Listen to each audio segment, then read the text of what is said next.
Bonjour, au programme en fait de ce tuto, les intérêts théoriques et usages concrets des harmonies de couleurs. Donc au niveau du chapitrage, ça va être assez simple, je vais commencer par vous définir ce qu'est la vision, comment on voit les couleurs tout simplement, ou du moins essayer de définir. Et puis ensuite, ce que l'on va faire, c'est faire un tour d'horizon dans une deuxième partie, dans un deuxième chapitre. On va faire un tour d'horizon des harmonies de couleurs elles-mêmes. Et puis enfin, dans la dernière partie, eh bien, il sera question de voir comment concrètement cela va s'appliquer dans le Creative Cloud, donc dans les différentes briques, les services de synchronisation, les applications mobiles et dans les logiciels, concrètement Photoshop, Illustrator, InDesign, comment appliquer ceci. Comment parler de couleurs ou essayons ici de définir ce qu'est la couleur. Je pense que vous avez tous vu cette petite controverse qui a fait du buzz sur la toile et voire même dans les médias, sur cette robe qui était perçue par certains comme bleue et noire et par d'autres blanche et or. Concrètement, je ne vais pas répondre à la question directement, parce que simplement, après l'explication, je pense que vous aurez toutes les billes pour pouvoir y répondre, car bien entendu, la couleur est une construction mentale, on va revenir sur cette notion-là dans quelques instants, et que notre œil, nos cellules et notre cortex eh bien, font tout un tas de jeux subtils de compensation, de valeurs, de couleurs, de luminosité, de température, etc. Alors voyons un petit peu ça dans le détail. La couleur est un principe culturel, est un phénomène culturel, physique et mental. Culturel, qu'est-ce que j'entends par là? Si je vous demande de penser à une pomme verte, par exemple, en fonction de la région où vous habitez, donc en France par exemple, en Normandie, en Bretagne ou dans d'autres régions, ou voire même à l'étranger, il y a fort à parier qu'une pomme verte pour une personne, dans un coin, ça soit ceci. Ou alors, ce sera peut-être ceci. Dans les deux cas, il s'agit d'une pomme verte, ou alors encore celle-ci. Ou alors encore celle-ci. On a encore un autre vert, bien qu'un autre état, effectivement, c'est toujours une pomme verte. Donc le problème va être de parler en fait de couleurs en se référant à quelque chose, par exemple un bleu océan, un bleu ciel. Il faudrait encore que l'on soit devant le même bleu ciel, le même bleu océan. Donc on s'aperçoit vite en fait que définir la couleur en se référant à un objet n'est absolument pas suffisant, n'est pas fiable, sauf encore une fois si on a la référence en commun sous les yeux. Cela pourrait fonctionner, je veux dire, dans la vraie vie et pas sur une photo qui est surexposée. C'est aussi donc un principe physique. Donc on va regarder un petit peu, c'est les propriétés physiques, très, très exactement. On connaît tous, en troisième, on a vu les expériences de Newton, et on sait très bien qu'un prisme permet de décomposer la lumière blanche, hein, donc la lumière blanche passant à travers ce prisme va être décomposée dans les couleurs présentes dans l'arc-en-ciel. Donc c'est effectivement des couleurs à leur pure intensité, vu qu'il s'agit de lumière. Mais on sait aussi que grâce à la synthèse additive des couleurs, si on prend trois couleurs primaires, ou différentes couleurs en général, donc sources de lumière, eh bien on va pouvoir, en mélangeant ces trois sources de lumière, rouge, verte et bleu par exemple, créer de la lumière blanche. En gros c'est un procédé assez simple, plus vous allez cumuler de lumière, plus simplement vous allez être ébloui, et plus on est ébloui, plus ça se rapproche du blanc tout simplement. Sans vouloir vous faire un cours très complet, je vais quand même faire quelques petits rappels ici. Je vous conseille fortement, si cela vous intéresse, d'aller voir effectivement ce que fait l'ophtalmologiste, le docteur Craig Blackwell. Il y a toute une série de 9 tutoriels sur YouTube, très très bien faits, qui expliquent les différents mécanismes, parfois un peu ardus si vous n'êtes pas du métier, bien entendu, et sur son site, il donne pas mal d'informations. Donc juste pour un rappel, l'œil humain ne voit qu'une partie en fait, des ondes électromagnétiques. On voit à peu près entre 380 et 880. Donc notre œil n'est capable de voir qu'un certain spectre de couleurs ici. Et ce qui fait que l'on voit, effectivement, vous connaissez tous ces schémas que l'on a vu aussi en troisième de l'œil, on sait que la lumière passe effectivement par la pupille, donc elle va passer à travers l'iris et le cristallin, et va frapper en fait majoritairement à cet endroit-là, au centre, la fovea, et donc au fond de la rétine, on va avoir tout un tas d'informations qui est tout un tas de cellules qui tapissent, et ensuite l'information va passer par le nerf optique. Si on s'arrête juste sur cette section-là, dont j'ai inversé ici l'orientation, On va savoir que principalement, 3 choses sont importantes. Principalement, ce que l'on a appris à l'école, il y a des bâtonnets et des cônes, et on verra aussi que les cellules ganglionnaires sont extrêmement importantes. Donc les bâtonnets, voici une représentation. Ces cellules voient essentiellement en noir et blanc et dans les très basses lumières, en fait, dans les tons sombres. Là où eh bien, les cônes vont plutôt s'attacher aux hautes lumières et vont être de 3 natures, donc sensibles au bleu, au vert ou au rouge. Et en fait, donc on parle de cônes trichromiques, et donc c'est la théorie en fait de la trichromie. Et puis c'était longtemps opposé à une autre théorie qui est le cone opponent processing, donc ici, qui était de se dire que finalement peut-être que nos cônes étaient faits de cellules en opposition, c'est-à-dire qu'elles étaient à la fois bleues et jaunes, et que si je schématise, hein, je vulgarise volontairement très fortement, si elles étaient, une cellule était trop excitée par une source trop jaune, eh bien, cette cellule se fatiguait, et lorsque l'on arrêtait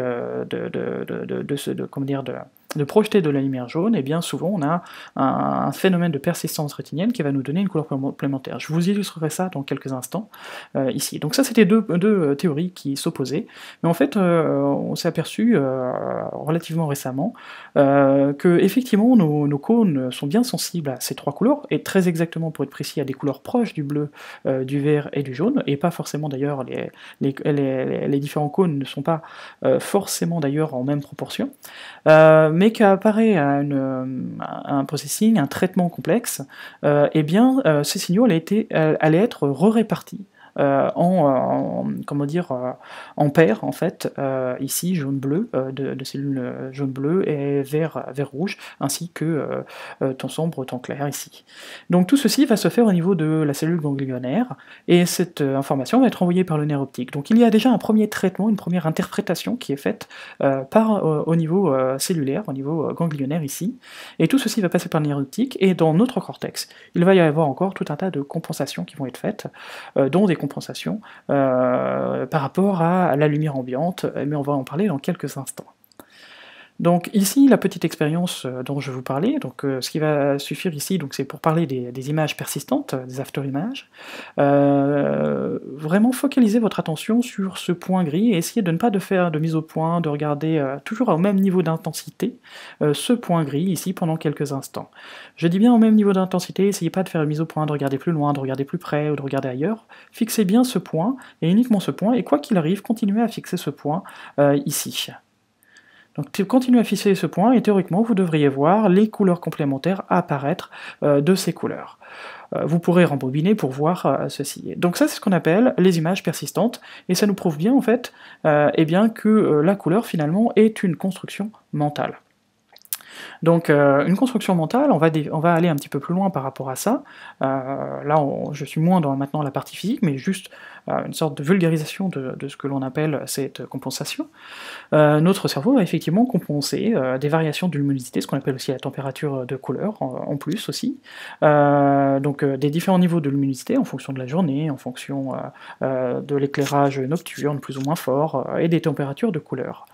Donc si on avance un petit peu, si on se concentre uniquement sur le critère en fait de l'ombre et de la lumière, on va s'apercevoir ici, c'est une expérience maintenant assez connue d'Edward Adelson, vous pouvez trouver donc à ce lien pas mal d'informations. Je vous demande ici ce que votre œil voit, ce que vraiment votre œil vous dit, et pas forcément de ce que vous supposez ou ce que vous savez peut-être si vous avez déjà vu ce genre d'expérience. Je suis sûr et certain que votre œil, parce que le mien le voit, pense que le carreau B est plus clair que le carreau A, tout simplement parce que c'est lui qui me dit ça. En fait, si on place par-dessus, et vous pouvez même faire une capture d'écran et vérifier dans Photoshop, hein, si vous ne voulez pas, si vous ne croyez pas que je suis en train de, si vous pensez que je suis en train de vous faire une farce, vous pouvez vérifier, c'est exactement la même couleur. Alors comment ça fonctionne? Tout simplement, si on regarde encore un petit peu ici, vous voyez que l'ombre projetée ici couvre l'ensemble de ce carreau, ainsi que les carreaux ici, et que cette différence d'ombre et de lumière, sachant qu'on est sur un damier, donc mon cerveau voit ici une redondance, un motif, ce qu'on appelle un pattern aussi en anglais, et du coup va compenser en fonction de l'éclairage ici, pour me dire que c'est des couleurs, pour garder une consistance, une cohérence dans les luminosités. Or, effectivement, si je reviens encore ici, vous pouvez vous apercevoir, c'est exactement la même luminosité. Ici, volontairement, j'ai dissocié, j'ai pris cet exemple. Vous trouverez énormément d'exemples, dont un TED Talk aussi, assez intéressant sur les illusions colorées. Maintenant, si on se concentre plutôt sur le critère couleur, ici, vous connaissez peut-être ce livre, vous l'avez peut-être étudié si vous avez fait une école d'art, L'art de la couleur, donc là c'est l'édition abrégée de Johannes Itten. Grand peintre qui s'est intéressé effectivement aux harmonies de couleurs et aussi à leurs proportions, au contraste de la couleur. Si vous regardez ici, donc un carré bleu sur deux fonds de couleurs différentes.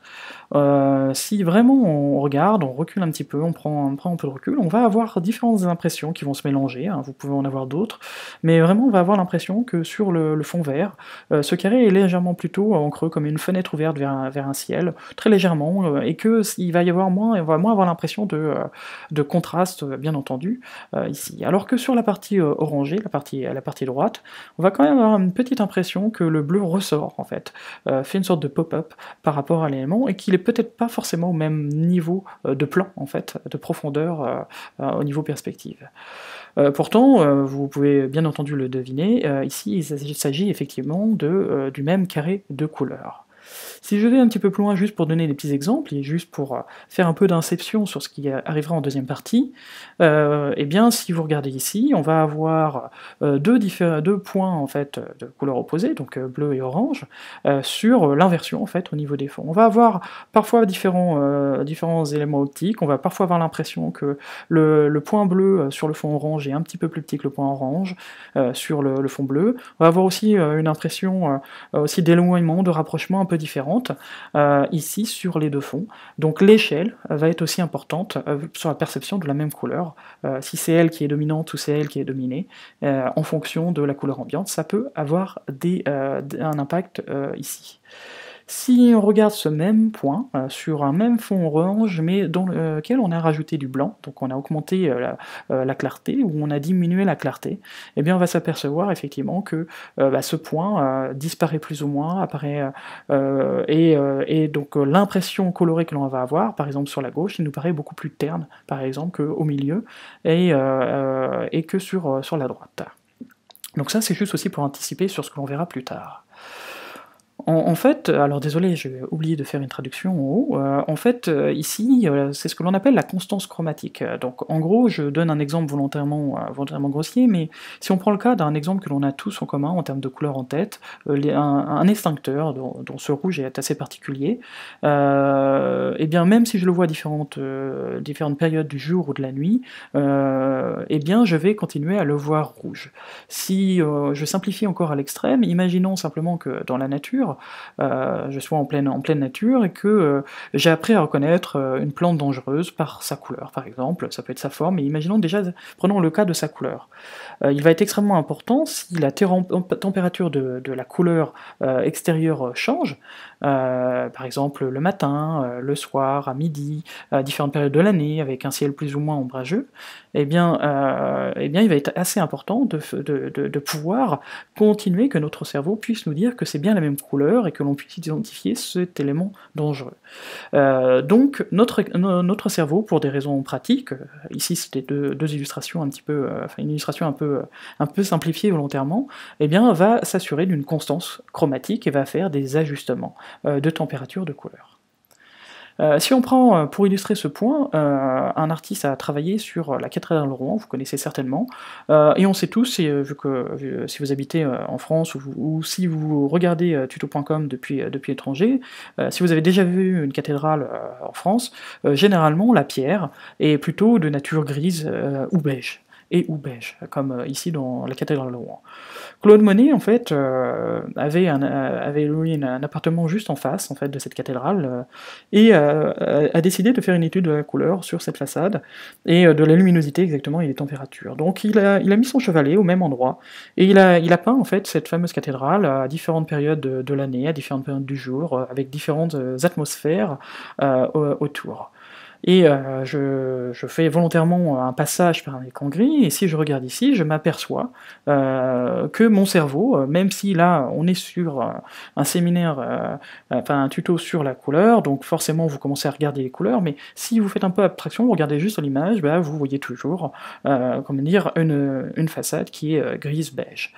Même principe si j'avance un petit peu ici, je vois ici malgré tout un changement, mais rien ne choque réellement mon cerveau, surtout si, encore une fois, on n'était pas dans le contexte de cette séance. Et ici, le même principe, même si ici on est sur des couleurs finalement orangées, mon cerveau eh bien, voit toujours une pierre grise, grise-beige, du moins fait toujours la compensation, même si on en a conscience. Si on les met côte à côte, on s'aperçoit effectivement qu'il y a une vraie différence ici, et que c'est bien notre cerveau qui a fait, qui a fait ce truc, ce tour de passe-passe pour nous donner toujours cette consistance, alors que si on les met côte à côte, il n'y a plus aucun doute, c'est effectivement des couleurs différentes. Je tiens aussi comment dire, à appuyer aussi cette idée sur le fait que si on met deux couleurs qui sont assez proches au niveau de la colorimétrie, si on ne les met pas côte à côte, notre œil aura beaucoup de mal. Là j'ai accentué un petit peu pour l'écran, mais imaginons que ce soit un peu plus subtil, notre œil aura beaucoup de mal si elles ne sont pas côte à côte. Si je vous montre un de ces patchs colorés, je le range dans ma poche, je cherche un peu dans mon sac et je sors un autre patch coloré qui est très proche, eh bien il sera assez difficile pour mon œil de faire cette différence.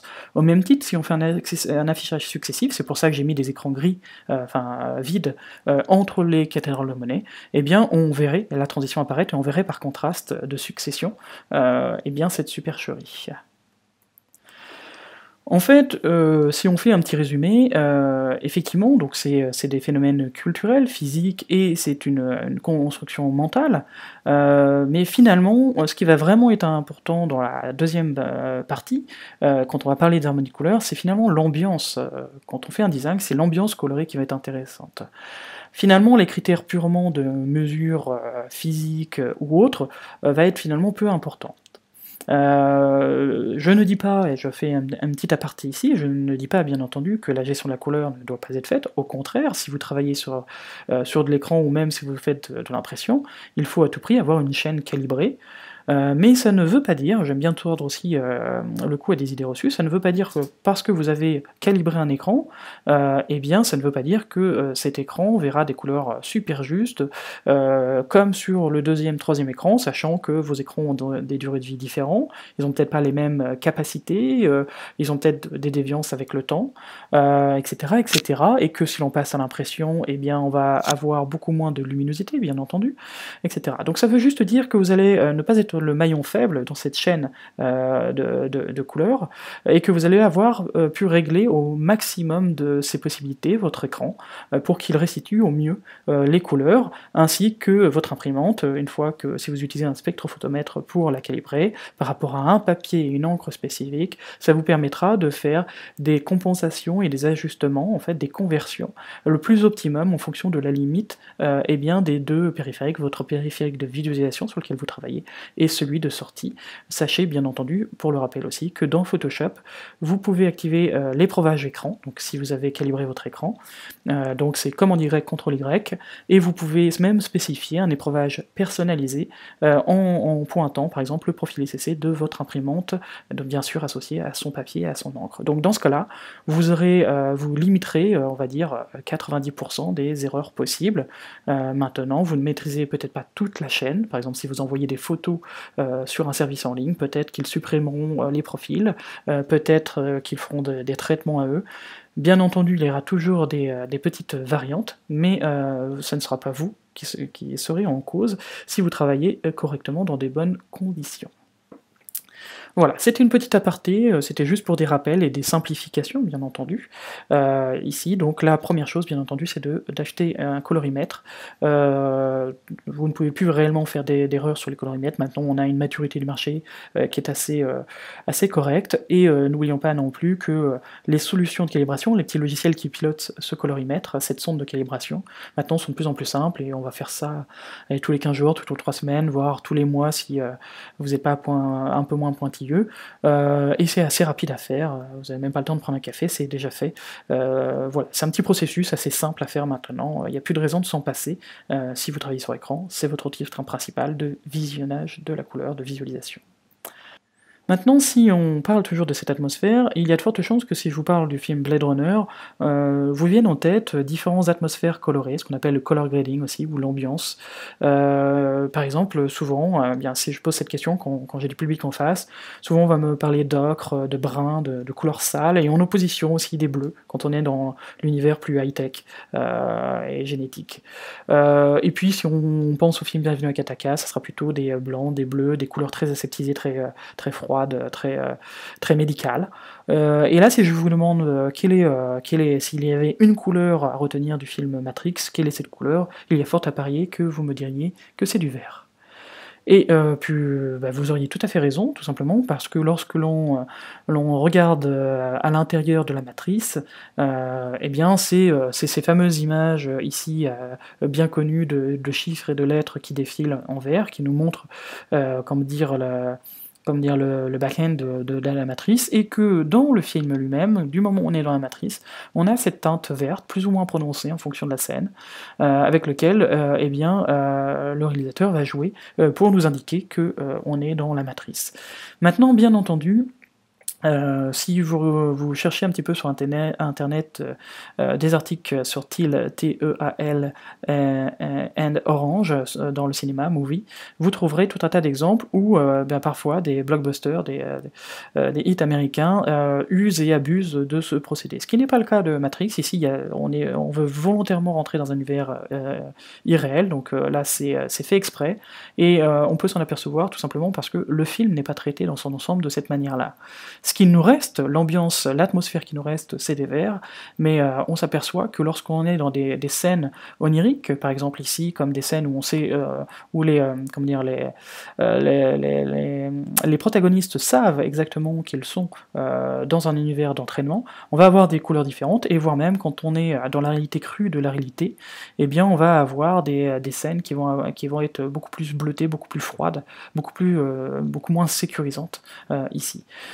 Et donc c'est exactement comme en musique, si vous aviez ici donc une forme ici sonore qui soit à peu près plate, à peu près une sorte de bande, eh bien ça signifierait que ce n'est pas de la musique, c'est plutôt du bruit, un bruit ambiant, là où de la musique va avoir des variations, bien entendu, et ça doit être la même chose dans vos couleurs. Là je parle du cinéma, mais bien entendu, on doit faire des analogies avec tout autre type de forme de design ou d'art pictural. Donc, pour conclure cette partie, je dirais effectivement que voilà ce qui est vraiment important, c'est de créer une atmosphère colorée cohérente dans votre design, par rapport à ce que vous voulez dire, bien entendu. Il ne s'agit pas de faire des effets de couleurs, il s'agit bel et bien de comprendre ce que sont des effets colorés. Voilà qui clôt ce chapitre, et je reviens tout de suite pour le deuxième chapitre sur les harmonies elles-mêmes. Voyons maintenant ces harmonies de couleurs ici, et juste avant, un petit détour d'ailleurs sur les outils dont on va se servir et sur les terminologies. Quand on va parler de couleurs, généralement on a un outil qui s'appelle le cercle chromatique, pareil, vous avez peut-être, et même très certainement déjà aperçu ça, si vous avez fait des écoles de design, je pense que vous avez peut-être eu la chance ou la malchance, ça dépend comment les gens le prennent, de dessiner vous-même, de peindre vous-même un cercle chromatique pour apprendre comment ça fonctionne. Ça dépend comment on le prend. Pour ma part, vu qu'on m'avait pas expliqué à quoi ça servait, oui, j'ai modifié, j'ai appris à faire des mélanges, mais généralement on ne nous donne pas vraiment ce que j'appelle les clés que j'ai découvert en expérimentant sur la couleur pendant des années. Des clés qui sont somme toute assez simples et que je vais vous donner. Donc déjà ici, moi la première chose qui m'a surpris quand j'ai commencé vraiment à faire de la colorisation d'illustration, d'ailleurs je n'ai jamais publié en bande dessinée, même si j'ai écrit sur le thème, mon co-auteur est auteur de BD, moi j'ai pas mal colorisé des tests en BD et des illustrations pour enfants, juste pour la petite anecdote au passage. Donc ici, ce qui m'a surtout surpris au tout début, c'était de voir qu'il y avait deux cercles chromatiques. C'est assez simple, il y a celui de Johannes Itten, dont on a parlé déjà tout à l'heure, qui est celui-ci, et finalement qui est celui des peintres, et qui est toujours valide pour les peintres. Alors que si on travaille en numérique ou pour l'impression, on va plutôt utiliser celui qui est à droite. Alors pourquoi cette différence? Pourtant on va voir que le mode de fonctionnement et tous les principes que je vais vous donner seront exactement les mêmes ici. La grande différence, elle est que sur la partie gauche, c'est pour les peintres. Donc si vous faites de la peinture à l'huile, par exemple, qui a été le plus répandu à l'époque où il a été défini, eh bien vous savez que ce sont des pigments, dans les deux cas, d'ailleurs à droite pour l'impression aussi, mais que ces pigments vont être dans un médium qui va être de l'huile pour la peinture à l'huile, et que ce médium va rendre ce support opaque. Donc on ne verra pas à travers. Et n'oublions pas non plus que le médium lui-même n'est pas complètement neutre, et que les pigments piégés dedans vont avoir une certaine teinte, et tout va dépendre aussi de ses propres pigments, est-ce qu'ils sont purs, est-ce que moins purs, etc. Donc du coup, ce cercle chromatique reflète en fait ce dont on a besoin en peinture et les compensations qui sont faites en peinture. Là où celui de droite, bah, finalement, est plutôt un cercle chromatique abstrait, possible par exemple à l'écran. Or, ce serait impossible d'avoir un cyan de cette nature aussi vif en impression. Donc il est possible ici de le visualiser dans son mode le plus théorique, que sur écran, en impression, on perdrait forcément, on n'aurait pas la bonne vivacité de ce cercle chromatique, mais ça reste malgré tout une référence. En gros, on sait que celui-ci, et donc c'est celui sur lequel on va s'appuyer, eh bien fonctionne en rouge, vert, bleu, donc les couleurs primaires, et que le mélange, le mélange de ces deux couleurs va nous donner eh bien, des couleurs secondaires, donc on a magenta, jaune et cyan. Donc voilà le cercle chromatique sur lequel on va se baser pendant tout le reste de cette présentation et dans les logiciels plus tard. Il faut déjà que l'on ait un langage commun pour pouvoir parler de couleurs. On a vu tout à l'heure qu'en se référant à un objet commun, comme cette fameuse pomme verte, ça n'était pas suffisant. On a abordé aussi le fait que, par contre, on pouvait parler de couleurs quand on a la même référence sous les yeux, hein, quand on est ensemble dans la même pièce, on regarde le même objet, on regarde le même verre, eh bien on peut finalement parler si on utilise la bonne terminologie. Donc la terminologie, elle existe déjà, c'était TSL, teinte, saturation et luminosité, pour reprendre la terminologie de Photoshop. Il est très souvent préféré TSB, en fait, enfin TSC, excusez-moi, pour teinte, saturation et clarté. On va parler plutôt de clarté ou de luminance.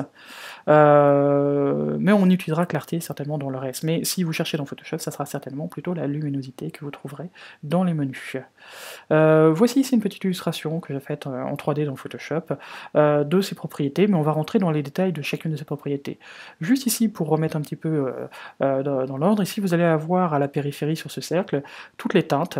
Donc on va dire en gros d'ici à ici toutes les teintes que l'on va avoir quasiment dans l'arc-en-ciel.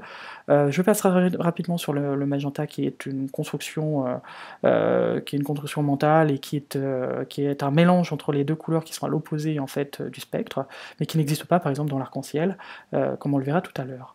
Et puis, eh bien, lorsqu'on mélange deux couleurs opposées, eh bien, ça va nous donner un gris. Donc en gros, on va avoir la notion de saturation, c'est la pureté telle que sortie du prisme de Newton, la pureté de cette couleur, sa vivacité.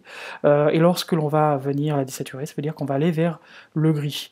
L'autre critère pour parler, eh bien, c'est la notion de luminosité, donc de clarté. Et la clarté, ça va être tout simplement d'allumer une lumière très forte, donc plus la lumière est forte, plus elle va vous éblouir, et plus en gros les couleurs vont devenir pastel jusqu'à du blanc, et à l'inverse, plus on descend la lumière, plus ça va devenir sombre jusqu'à du noir. Donc ça, c'est somme toute assez simple. Et si on s'attarde un petit peu sur ça, ici vous voyez ce que vous trouverez lorsque vous appelez la commande U, CTRL U sur Windows, la commande teinte saturation. Donc ici c'est une représentation sous forme de bande bien de ces couleurs, et ici c'est la même chose mais bouclée, c'est-à-dire mis à 360 degrés. Donc on peut dans Photoshop nommer les différentes couleurs par leur degré, le chiffre de leur degré. Donc concrètement, c'est effectivement toutes ces couleurs, et si on les met en cercle, eh bien une couleur optiquement va apparaître, ça va être le magenta, ici en schématisant un petit peu, bien entendu. Donc vous n'avez pas ce magenta dans les couleurs de l'arc-en-ciel. Maintenant ici, si on divisait en fait le cercle en deux ici, on s'apercevrait qu'on a majoritairement comme reconnu des couleurs dites chaudes ici et des couleurs froides, et d'ailleurs dans teinte saturation dans Photoshop, on reviendra tout à l'heure dans la démo, simplement en poussant la valeur de teinte à 180 degrés, et bien on va se retrouver avec des couleurs complémentaires, et on voit ici, on va avoir des couleurs chaudes, froides, ou froides, chaudes qui vont apparaître, on va avoir un contraste de la couleur, et on reviendra sur cette notion. Ici, quelques exemples. La première fois où j'ai fait cette session, c'était pour l'IFRA et Intergraphique, donc en 2007, et j'avais sélectionné comment dire, différentes captures qui illustrent très bien le propos, donc je les ai parfaites pour cette raison, parce que simplement elles sont de bonnes illustrations, et en plus, tout simplement, je fais une petite aparté, c'est absolument pas pour faire de controverse, parce que j'utilise dans ces slides le même principe. On fait maintenant beaucoup plus de sites en se basant sur des CMS, des modèles, des templates, et la plupart de ces templates, pour pouvoir mettre en avant le contenu, eh bien, sont souvent des fonds, un univers gris, noir, blanc, parfois un petit peu teinté, et puis on va avoir sur les boutons, sur les menus, une ou deux couleurs maximum, donc il est assez difficile maintenant, ça ne veut pas dire qu'on n'en trouve pas, il est assez difficile maintenant de trouver des exemples très colorés. Et vous le voyez ici d'ailleurs, comme je parle de couleurs, j'ai fait un écrin volontairement très grisé de mes fonds, de manière à ne pas perturber ce langage de la couleur, donc c'est le contenu ici qui va primer, ce qui est normal quand on est dans un blog, dans ce genre de choses, on va essayer de mettre en avant les éléments. Donc voilà une des raisons pour lesquelles ici j'ai gardé ces exemples de 2007, même si parfois les sites n'existent plus, ou la version du site n'existe plus. Ici il s'agit d'un collectif d'artistes qui faisait un clin d'œil en fait au tout début de la couleur en informatique, donc on voit qu'on fait une référence au début de l'informatique avec quelque chose de très daté et très pixel, et en même temps, à cette époque-là, au tout début, on n'affichait pas vraiment de couleurs, on affichait surtout des couleurs primaires, donc ici, comme vous pouvez le voir, analysé sur cette petite partie-là, j'utilisais et j'utilise toujours Illustrator pour vectoriser l'image et ensuite analyser via modifier les couleurs. On en parlera dans la dernière partie au moment des démos où vous verrez ceci. Donc voilà comment j'ai utilisé, et voilà d'où viennent ces extraits que vous voyez ici.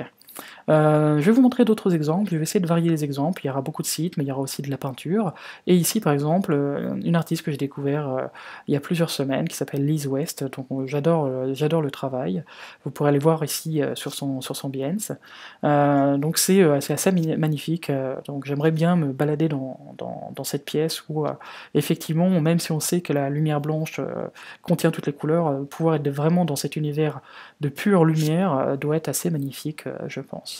Un autre travail que j'ai découvert il y a peu de temps, il y a une semaine avant l'enregistrement de cette vidéo, c'est ce travail assez magnifique où des fils de couleurs, une multitude de fils de couleurs, avec une légère progression de l'un à l'autre, eh bien, sont tendus entre ces rambardes, et vous pourrez voir ici, il s'agit de l'œuvre qui s'appelle Plexus numéro 19 de Gabriel Dove, mais il en a fait dans plein d'autres configurations, plein d'autres formes, c'est assez magnifique ce qu'il fait, donc jetez-y un œil, je trouve que le clin d'œil à la teinte donc est assez flagrant. Si on s'attarde ici maintenant sur la saturation, on en parlait tout à l'heure, on s'est aperçu qu'il y avait des couleurs chaudes, des couleurs froides, et on sait qu'en peinture, généralement, si on voulait griser, enfin désaturer une couleur, on n'allait pas rajouter un mélange de blanc et de noir pour faire pour du gris à la couleur, parce qu'on allait la ternir. On allait, oui, la désaturer légèrement, mais surtout la ternir ici, et pas réellement arriver à un gris neutre assez joli, et parfois on voulait juste atténuer un petit peu, désaturer un petit peu, sans forcément aller au gris.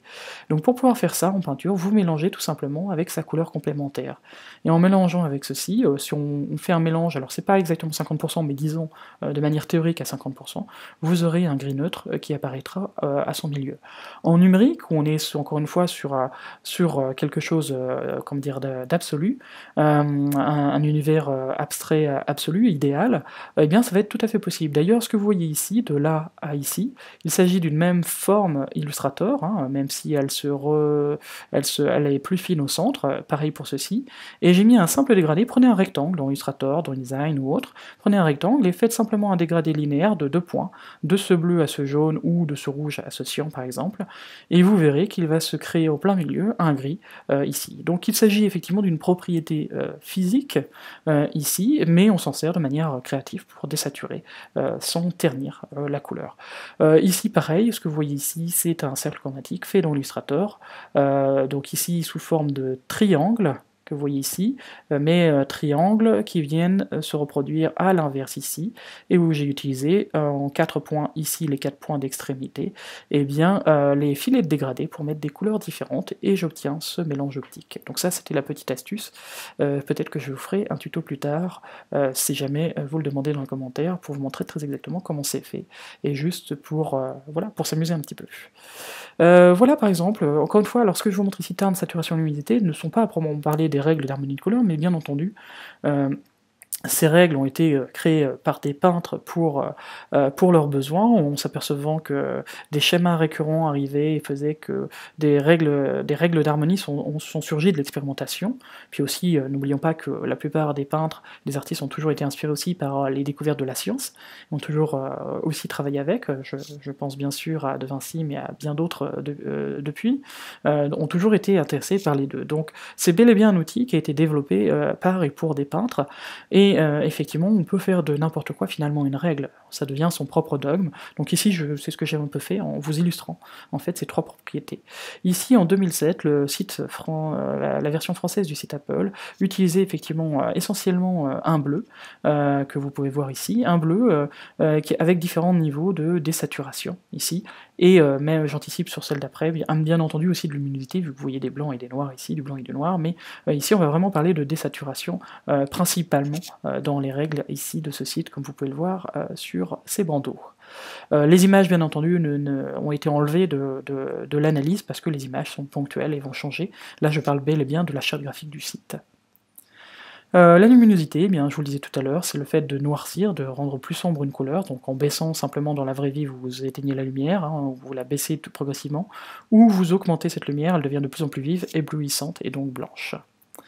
Voilà par exemple un site, pareil, qui utilise aussi ce procédé. Vous voyez ici qu'il s'agit du même orange, qui va avoir différents niveaux d'intensité, et ici, et qui va être beaucoup plus sombre, et beaucoup plus sombre ici sur le côté, ce n'est pas du noir, on est bien sur un brun très sombre, donc un orange. Et j'anticipe volontairement, et c'est pour ça que je garde aussi ces types d'exemples, parce qu'il y a des contrepoints ici, vous voyez que majoritairement ce que l'on voit c'est de la luminosité, mais on s'aperçoit ici qu'il y a la couleur complémentaire, on reviendra sur ça tout à l'heure, pour faire des légers contrepoints et faire ressortir un petit peu ce design, pour éviter qu'il soit trop monotone et qu'il soit trop peu contrasté en termes de couleur. Donc maintenant on va se concentrer sur les vraies règles. On va commencer par la première qui est assez simple, qui est illustrée sur la même diapositive ici. C'est ce qu'on appelle les couleurs monochromatiques, c'est-à-dire une couleur qui va avoir différents niveaux de luminosité, donc de clarté et de saturation, donc assez simple. Ici un côté, alors pas tout à fait sépia, mais quelque chose un peu photovieillissante, mais ça pourrait être des bleus. Donc généralement on est sur ce qu'on appelle donc un camailleux, c'est la même couleur avec différents niveaux d'intensité, mais on n'est pas forcément sur une règle qui soit des plus comment dire, des plus riches. Là où on va commencer à vraiment parler de règles, c'est quand on va parler des complémentaires, donc je vais aller un peu plus vite parce qu'on l'a vu tout à l'heure, effectivement on va avoir des couleurs complémentaires sur le cercle, et comme je vous l'ai dit tout à l'heure, et on le verra, on l'illustrera plus tard, dans Photoshop, si vous poussez à 180 degrés le curseur teinte saturation du réglage du même nom, eh bien vous aurez la couleur complémentaire automatiquement. Ici, donc dans cette planche des frères Perru, et à chaque fois je garde volontairement aussi cette planche en référence, et une petite pensée aussi pour Stéphane, et aussi bien entendu pour son frère, du coup, que je salue ici. Donc ici, vous voyez qu'on va avoir deux univers. Ici, on voit un univers extérieur qui volontairement est très inquiétant. On est dans la nuit froide ici, et on voit qu'effectivement des actions se passent. Et on va avoir en contraste des couleurs plus chaudes sur tout ce qui est l'intérieur. Dans l'intérieur, c'est un univers contrôlé, beaucoup plus chaud avec ce feu. Et donc ici, on voit bien que finalement, une des clés, mais vraiment très simple, quand on parle des harmonies de couleurs, quand on regarde le cercle chromatique, c'est tout simplement que oui, on va prendre deux couleurs ici à l'opposé, mais qu'on va pouvoir jouer avec des différents niveaux, encore une fois, de saturation et de luminosité, pour ne pas faire en sorte que ce contraste, vous voyez que ici, les couleurs jaune-orangé sont un peu plus saturées que ces couleurs ici, dans la majeure partie en fait de la planche, bien qu'il y ait bien sûr des rayons de saturation ici, et de luminosité, de clarté dans ces bleus. Voici un autre site qui utilise la même règle, donc ici on est sur un orange front avec un bleu franc sur cette barre du haut, et sur certains liens dans différentes pages, comme ici dans la page de Story, et ce fond de navigateur, ce couleur de fond de navigateur, eh bien, est un orange avec une clarté assez haute et très légèrement désaturé. Bien entendu, et on va trouver plein d'exemples dans la peinture, et notamment avec La Nuit étoilée de Van Gogh, qui utilise cette dominante. J'aime bien aussi montrer ce tableau parce que si vraiment on regarde, quand j'ai commencé à faire mes analyses, j'ai commencé à peut-être embêter un petit peu les mouches, pour dire ça, pour dire ça gentiment. Simplement, je me disais, bah oui, mais mince, il y a aussi plein d'autres couleurs, mais ce qui est important finalement, c'est la dominante colorée perçue. Encore une fois, l'ambiance. Je reviens à l'exemple de Matrix tout à l'heure, où ce qui nous reste en tête, c'est le vert. Donc là, ce qui nous reste en tête, c'est cette complémentaire bleu et jaune, mais en fait, il y a bien entendu dans sa palette plus de nuances ici. Ensuite, si on veut éviter cette dualité très franche entre ces deux couleurs, ce contraste de la couleur, on va pouvoir eh bien, utiliser eh bien, des couleurs dites complémentaires divisées. Une couleur complémentaire divisée, c'est exactement la même chose qu'une complémentaire. La seule chose, c'est que c'est souvent la couleur dominante qui va être enrichie avec les couleurs voisines de la couleur d'opposition. Maintenant, ça ne veut pas dire que c'est une règle absolue, on peut très bien avoir un grand aplat par exemple, on pourrait très bien avoir un grand aplat rouge, et avoir un sujet principal ici qui a plein de variations dans les bleus, par exemple, pour créer un contraste. Hein. Donc c'est pas une loi, généralement, en fait, on va utiliser ceci, ça va être la couleur de mise en valeur, hein, ici, et puis le reste va être un enrichissement ici, avec différents niveaux de saturation de luminosité encore. Donc ici, voici un de mes t-shirts préférés que j'avais acheté sur la fraise de TG. Ici, voilà un exemple de site, même principe, tout en camon, on sait si on a vu ce fameux masque, et si on a vu déjà sur des reproductions de hiéroglyphes, que on est dans des tons très or, et on a des contrastes de bleu.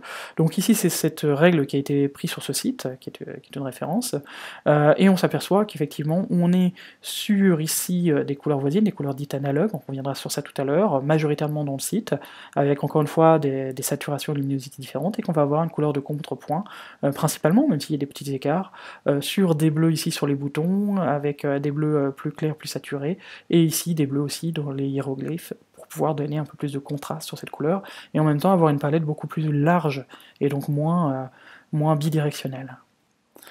Maintenant, si on prend l'exemple, ici vous voyez deux illustrations assez grossières, une volontairement très poussée en saturation, une encore poussée en saturation sur la partie droite, mais juste pour illustrer, et je vais vous donner des exemples après. Donc ici, imaginons qu'on ait trois personnages principaux dans un ensemble de personnages. Ces trois personnages principaux, si je veux que de manière inconsciente, en pensant plutôt à cette variation ou une variation encore plus subtile, eh bien je vais pouvoir utiliser trois couleurs le plus en opposition sur le cercle, eh bien il s'agirait d'un triangle isocèle qui nous permettrait de trouver les trois couleurs les plus en opposition sur le cercle. Donc ici, c'est ce que j'ai illustré, donc ça peut être différentes couleurs ici. Voilà ce que l'on va retrouver ici, donc là j'ai volontairement pris un autre parti pris, c'est que on va parler de design au sens large, ça peut être très bien dans un chapitre de livre, dans différentes sections d'un site, pour clairement identifier différentes parties du site, de manière là très franche, on le voit, mais ça pourrait être beaucoup plus subtil, avoir une teinte légèrement différente, comme dans Matrix par exemple, l'illustration que je vous avais donnée tout à l'heure, avec le vert de la matrice, et puis les couleurs plutôt bleutées de la réalité. Et puis si on peut prendre cette analogie, et maintenant si on avait plus de personnages, donc 4 par exemple, on pourrait prendre par-dessus ici un carré, si on avait 5, un pentagone, un hexagone 6, on verra ça plus tard. Et voici ici, par exemple, eh bien, un autre exemple de site. Alors au tout début, quand on fait l'analyse de ce site, en prenant vraiment l'ensemble, on s'aperçoit en poussant un peu la saturation, ici, donc ça c'est la version d'origine, et ça c'est la version saturée, on s'aperçoit que oui, on voit une symétrie, mais on ne trouve pas forcément une règle. Tout simplement parce que les règles peuvent être mélangées. Ici, si vous regardez la partie haute, on est plutôt sur une complémentaire entre ce bleu et ce orange. Et si on regarde la partie basse, qui sont en fait des gros boutons, qui renvoient vers des sections du site, mais on s'aperçoit ici, si on n'analyse que cette partie-là, et qu'on pousse la saturation, ben on s'aperçoit effectivement que des couleurs tétradiques ont été utilisées ici, donc dans ce site. Maintenant, Adobe, lorsque l'on regarde, vous regarderez ce bloc-là, toutes les expérimentations, il y avait eu un constat comme quoi dans CS5, on avait de plus en plus de mnémoniques, c'est pour se référer aux tables de physique, de chimie, qui nous donnent le nom en fait de chaque logiciel, et on a voulu rationaliser les couleurs qui allaient avec. On avait déjà ça hein, depuis CS3, et vous verrez en fait sur les images, il y avait pas trop de cohérence en termes de saturation, de luminosité sur les différents mnémoniques. Donc les équipes en fait de design Adobe, voyant qu'on avait plusieurs briques logicielles, se sont dit qu'il faudrait peut-être partir d'une base plus simple, comme vous le voyez ici. Donc voilà la première esquisse, et puis une fois avoir placé ces éléments, vous apercevez finalement qu'il y a eu des ajustements. C'est là où je voulais prendre aussi un point que je veux accentuer, c'est que lorsque vous utilisez des règles, c'est vous qui choisissez déjà la couleur d'inspiration de base, c'est vous qui allez choisir encore après eh bien, la règle en question, et vous allez devoir faire des ajustements ou avoir envie de faire des ajustements en fonction de votre œil. Ici par exemple, il y a fort à parier que cette zone ici, vous voyez où il y a un grand décalage, on voit qu'il y a des décalages différents ici aussi, eh bien c'est tout simplement parce que oui, ces mnémoniques, ces petits icônes, vont être mis dans la barre de lancement sous Windows ou dans le dock sur Mac, et vont devoir se distinguer. Et si je mettais une couleur ici, intermédiaire, je pourrais certainement la distinguer. Par contre, n'oublions pas que Adobe a besoin aussi parfois d'imprimer des posters, des visuels quels qu'ils soient, et que, eh bien, en impression, toute cette gamme de verts vont avoir du mal à être perçus. Donc du coup, des ajustements ont dû être faits pour pouvoir bien dissocier visuellement ces mnémoniques dans les différents environnements où on aura besoin de les exploiter. Donc encore une fois, c'est votre œil, ces règles ne sont que des repères qui vous permettront d'aller plus loin. Autre règle qui là par contre n'est pas du tout dans les oppositions, les règles étaient des oppositions de paires à 3 parties, à 4 parties ou beaucoup plus. Ici on est dans la règle dite des couleurs voisines ou des couleurs analogues pour reprendre, qui peuvent être plus ou moins resserrées, hein. Ici c'est volontairement très ouvert, et vous voyez d'autres visuels de t-shirts aussi que j'aime beaucoup, issu de la fraise, qui justement ici utilise ce principe. Si je vous montre un autre exemple ici, pour rendre plus flagrant ce que je vais dire, mais que j'aurais pu dire sur le visuel d'avant, on s'aperçoit ici que les couleurs sont assez resserrées, contrairement aux deux visuels d'avant, sont très resserrées dans le cercle ici, et que ça ne nous empêche pas de voir quelque chose qui est très péchu, qui est très contrasté, tout simplement grâce encore une fois à la luminosité et à la saturation.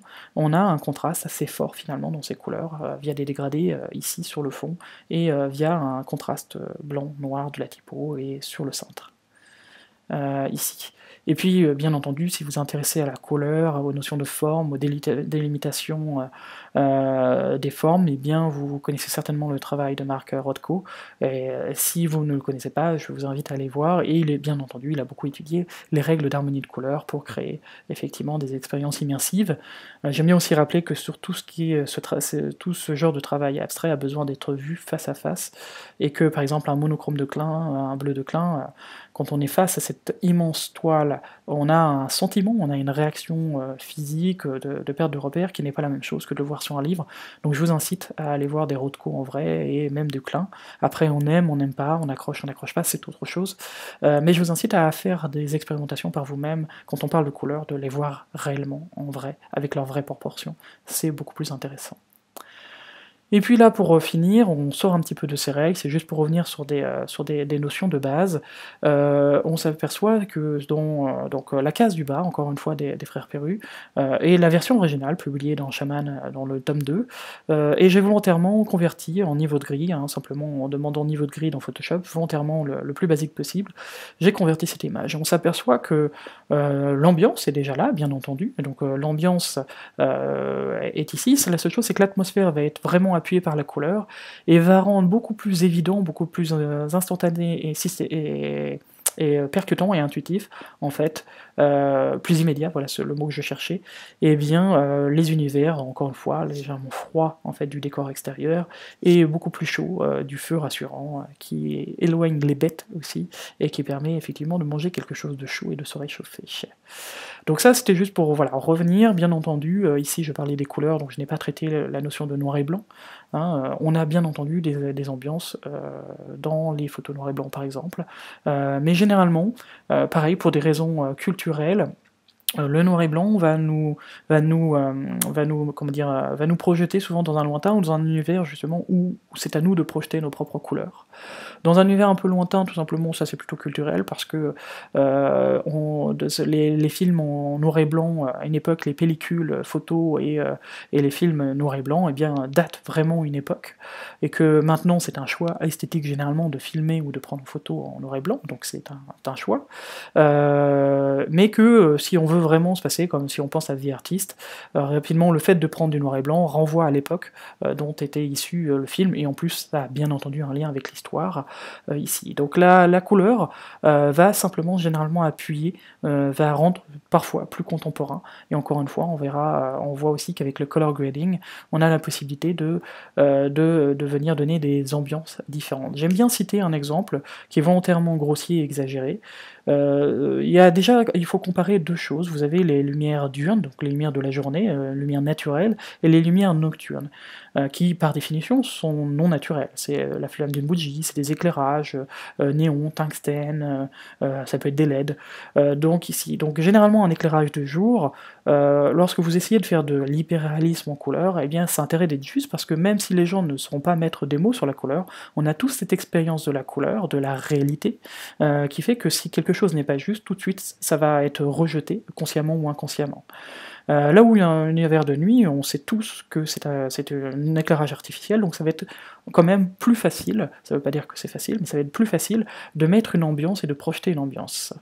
Mais si vous ne connaissez pas l'œuvre de Scott McCloud, L'Art invisible, vous trouverez chez Delcourt cet excellent ouvrage. Je vous simplifie ce propos, bien entendu en simplifiant, on trahit un peu les concepts. Dans L'Art invisible de Scott McCloud, il énonce clairement, en fait, illustre clairement que plus on va avoir un dessin qui va être simplifié, qui va être proche de la symbolique, par exemple le smiley étant la forme la plus abstraite possible de la représentation d'un sourire. Donc si on prend un personnage dont les traits sont simples et épurés, donc il n'y a absolument aucune mauvaise connotation de ma part, si on prend par exemple Tintin, il va être beaucoup plus facile de se projeter dans ce personnage, car si on revoit son propre schéma mental, sa propre vision de soi-même, maintenant, en multipliant les selfies, on peut avoir une meilleure image de soi-même, mais en général, si vous essayez de vous représenter vous-même sans avoir de glace, de miroir ou autre, il est assez difficile, on a une image floue de soi-même, on a une image idéalisée, projetée de nous-mêmes.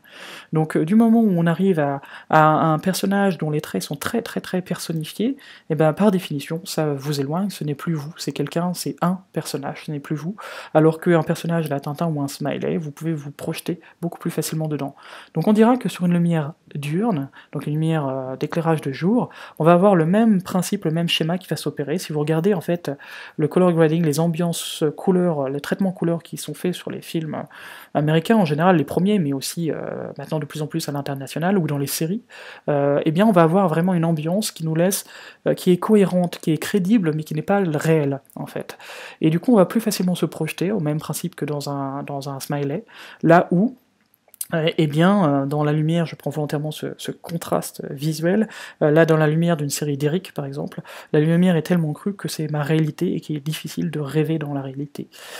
C'est possible, mais c'est beaucoup plus difficile. Donc voilà, ça c'était juste pour illustrer ce point, désolé un peu trop de blabla, rien ne bouge à l'écran, c'est tout à fait normal. Dernière chose, ce n'est pas une règle d'harmonie de la couleur, mais c'est des règles d'usage de la couleur. On sait aussi que lorsque l'on focalise sur quelque chose, prenez l'exemple, regardez quelque chose autour de vous, fixez-le, et bien si vous fixez, vous voyez énormément de détails dessus, énormément de couleurs, et vous apercevez, sans essayer de quitter cet élément, que finalement tout le reste est flou, tout le reste a moins de détails, et finalement vous percevez moins de détails colorés non plus. Et bien vous voyez ça, un des maîtres comment dire, en la matière, c'était Rembrandt.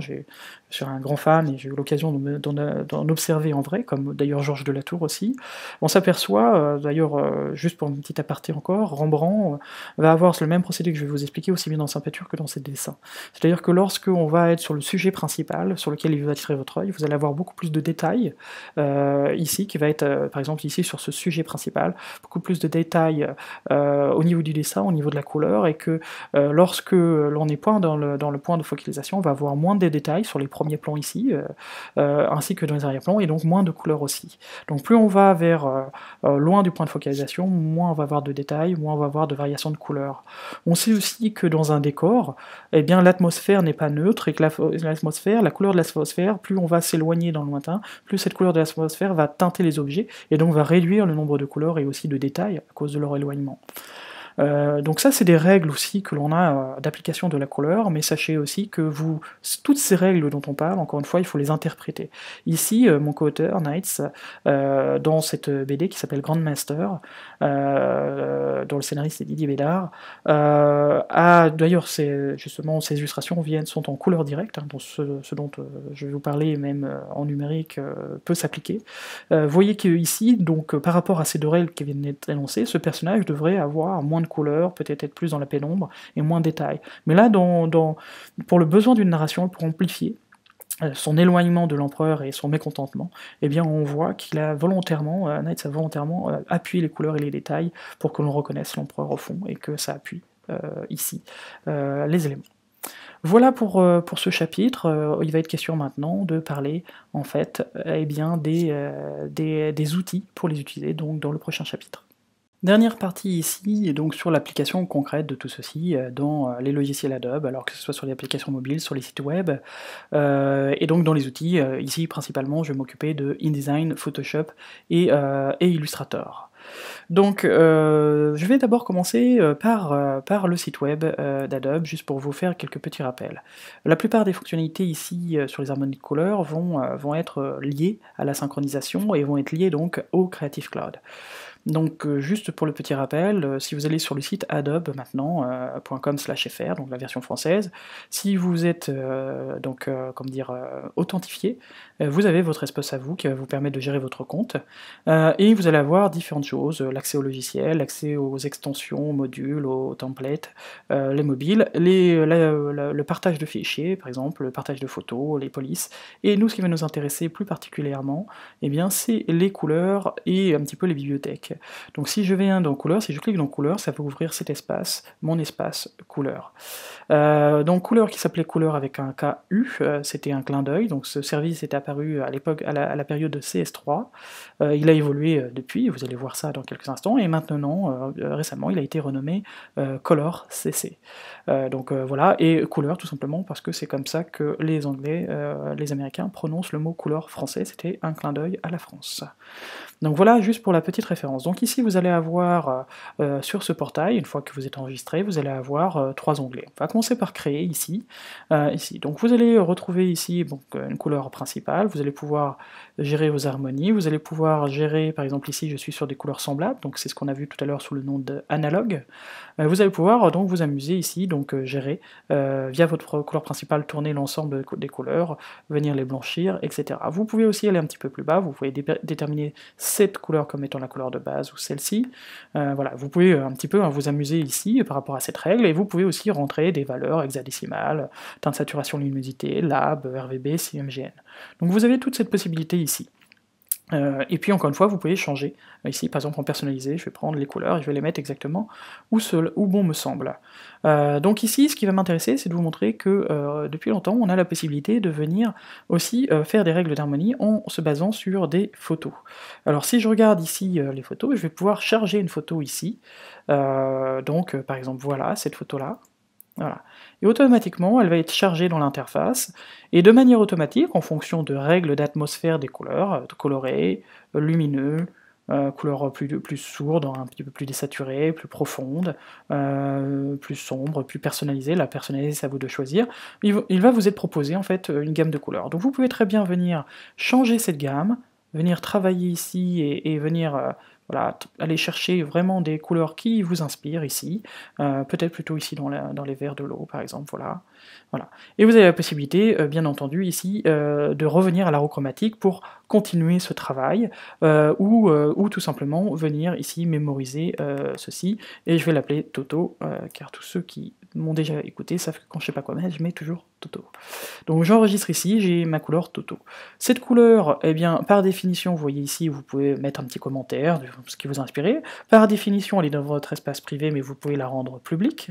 Vous pouvez la supprimer, vous pouvez la mettre en favori, la partager, la télécharger. À l'ancienne, il fallait télécharger, en fait, c'est un ASE, Adobe Swatch Exchange, c'est le format d'échange de couleurs, des palettes de couleurs, entre Photoshop, Illustrator, InDesign et d'autres logiciels Adobe. maintenant vous allez voir, ça va être beaucoup plus simple ici.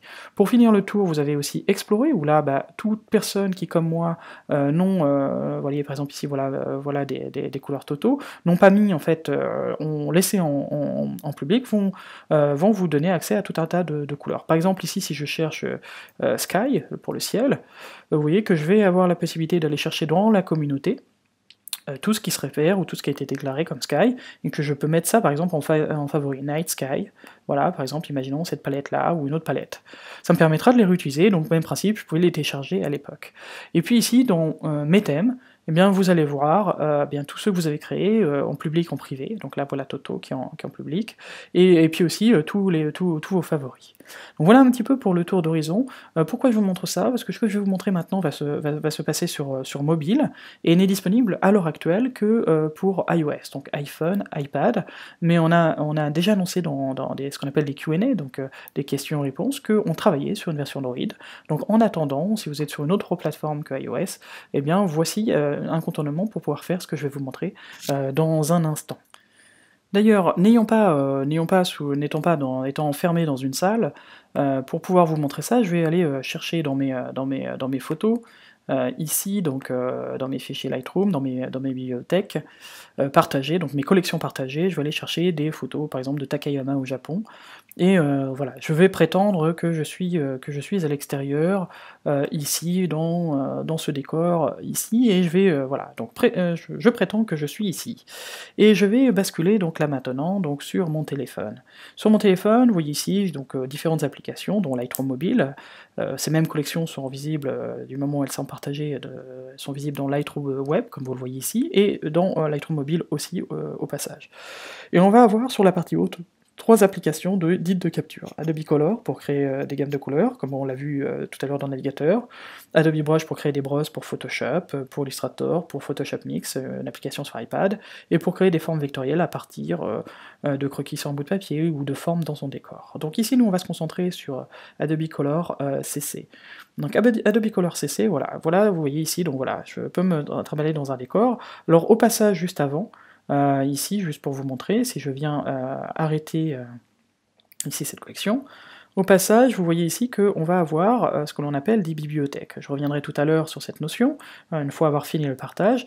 Les bibliothèques, c'est tout simplement bien des collections d'éléments. Donc vous savez que dans le Creative Cloud, ce qui donne le nom au cloud, eh bien c'est un espace de synchronisation de fichiers, qui vous permet, une fois que vous avez déposé dans le dossier Creative Cloud, ou dans les sous-dossiers du Creative Cloud, un élément, il sera disponible entre vos deux ordinateurs, il sera disponible depuis n'importe quel navigateur si vous en identifiez, depuis vos téléphones, depuis vos mobiles, vous pourrez récupérer vos fichiers facilement. Ici, les bibliothèques, le concept est beaucoup plus simple, il s'agit d'éléments pouvant faire partie d'un fichier. Il ne s'agit pas du fichier lui-même, il peut s'agir de gamme de couleurs, il peut s'agir de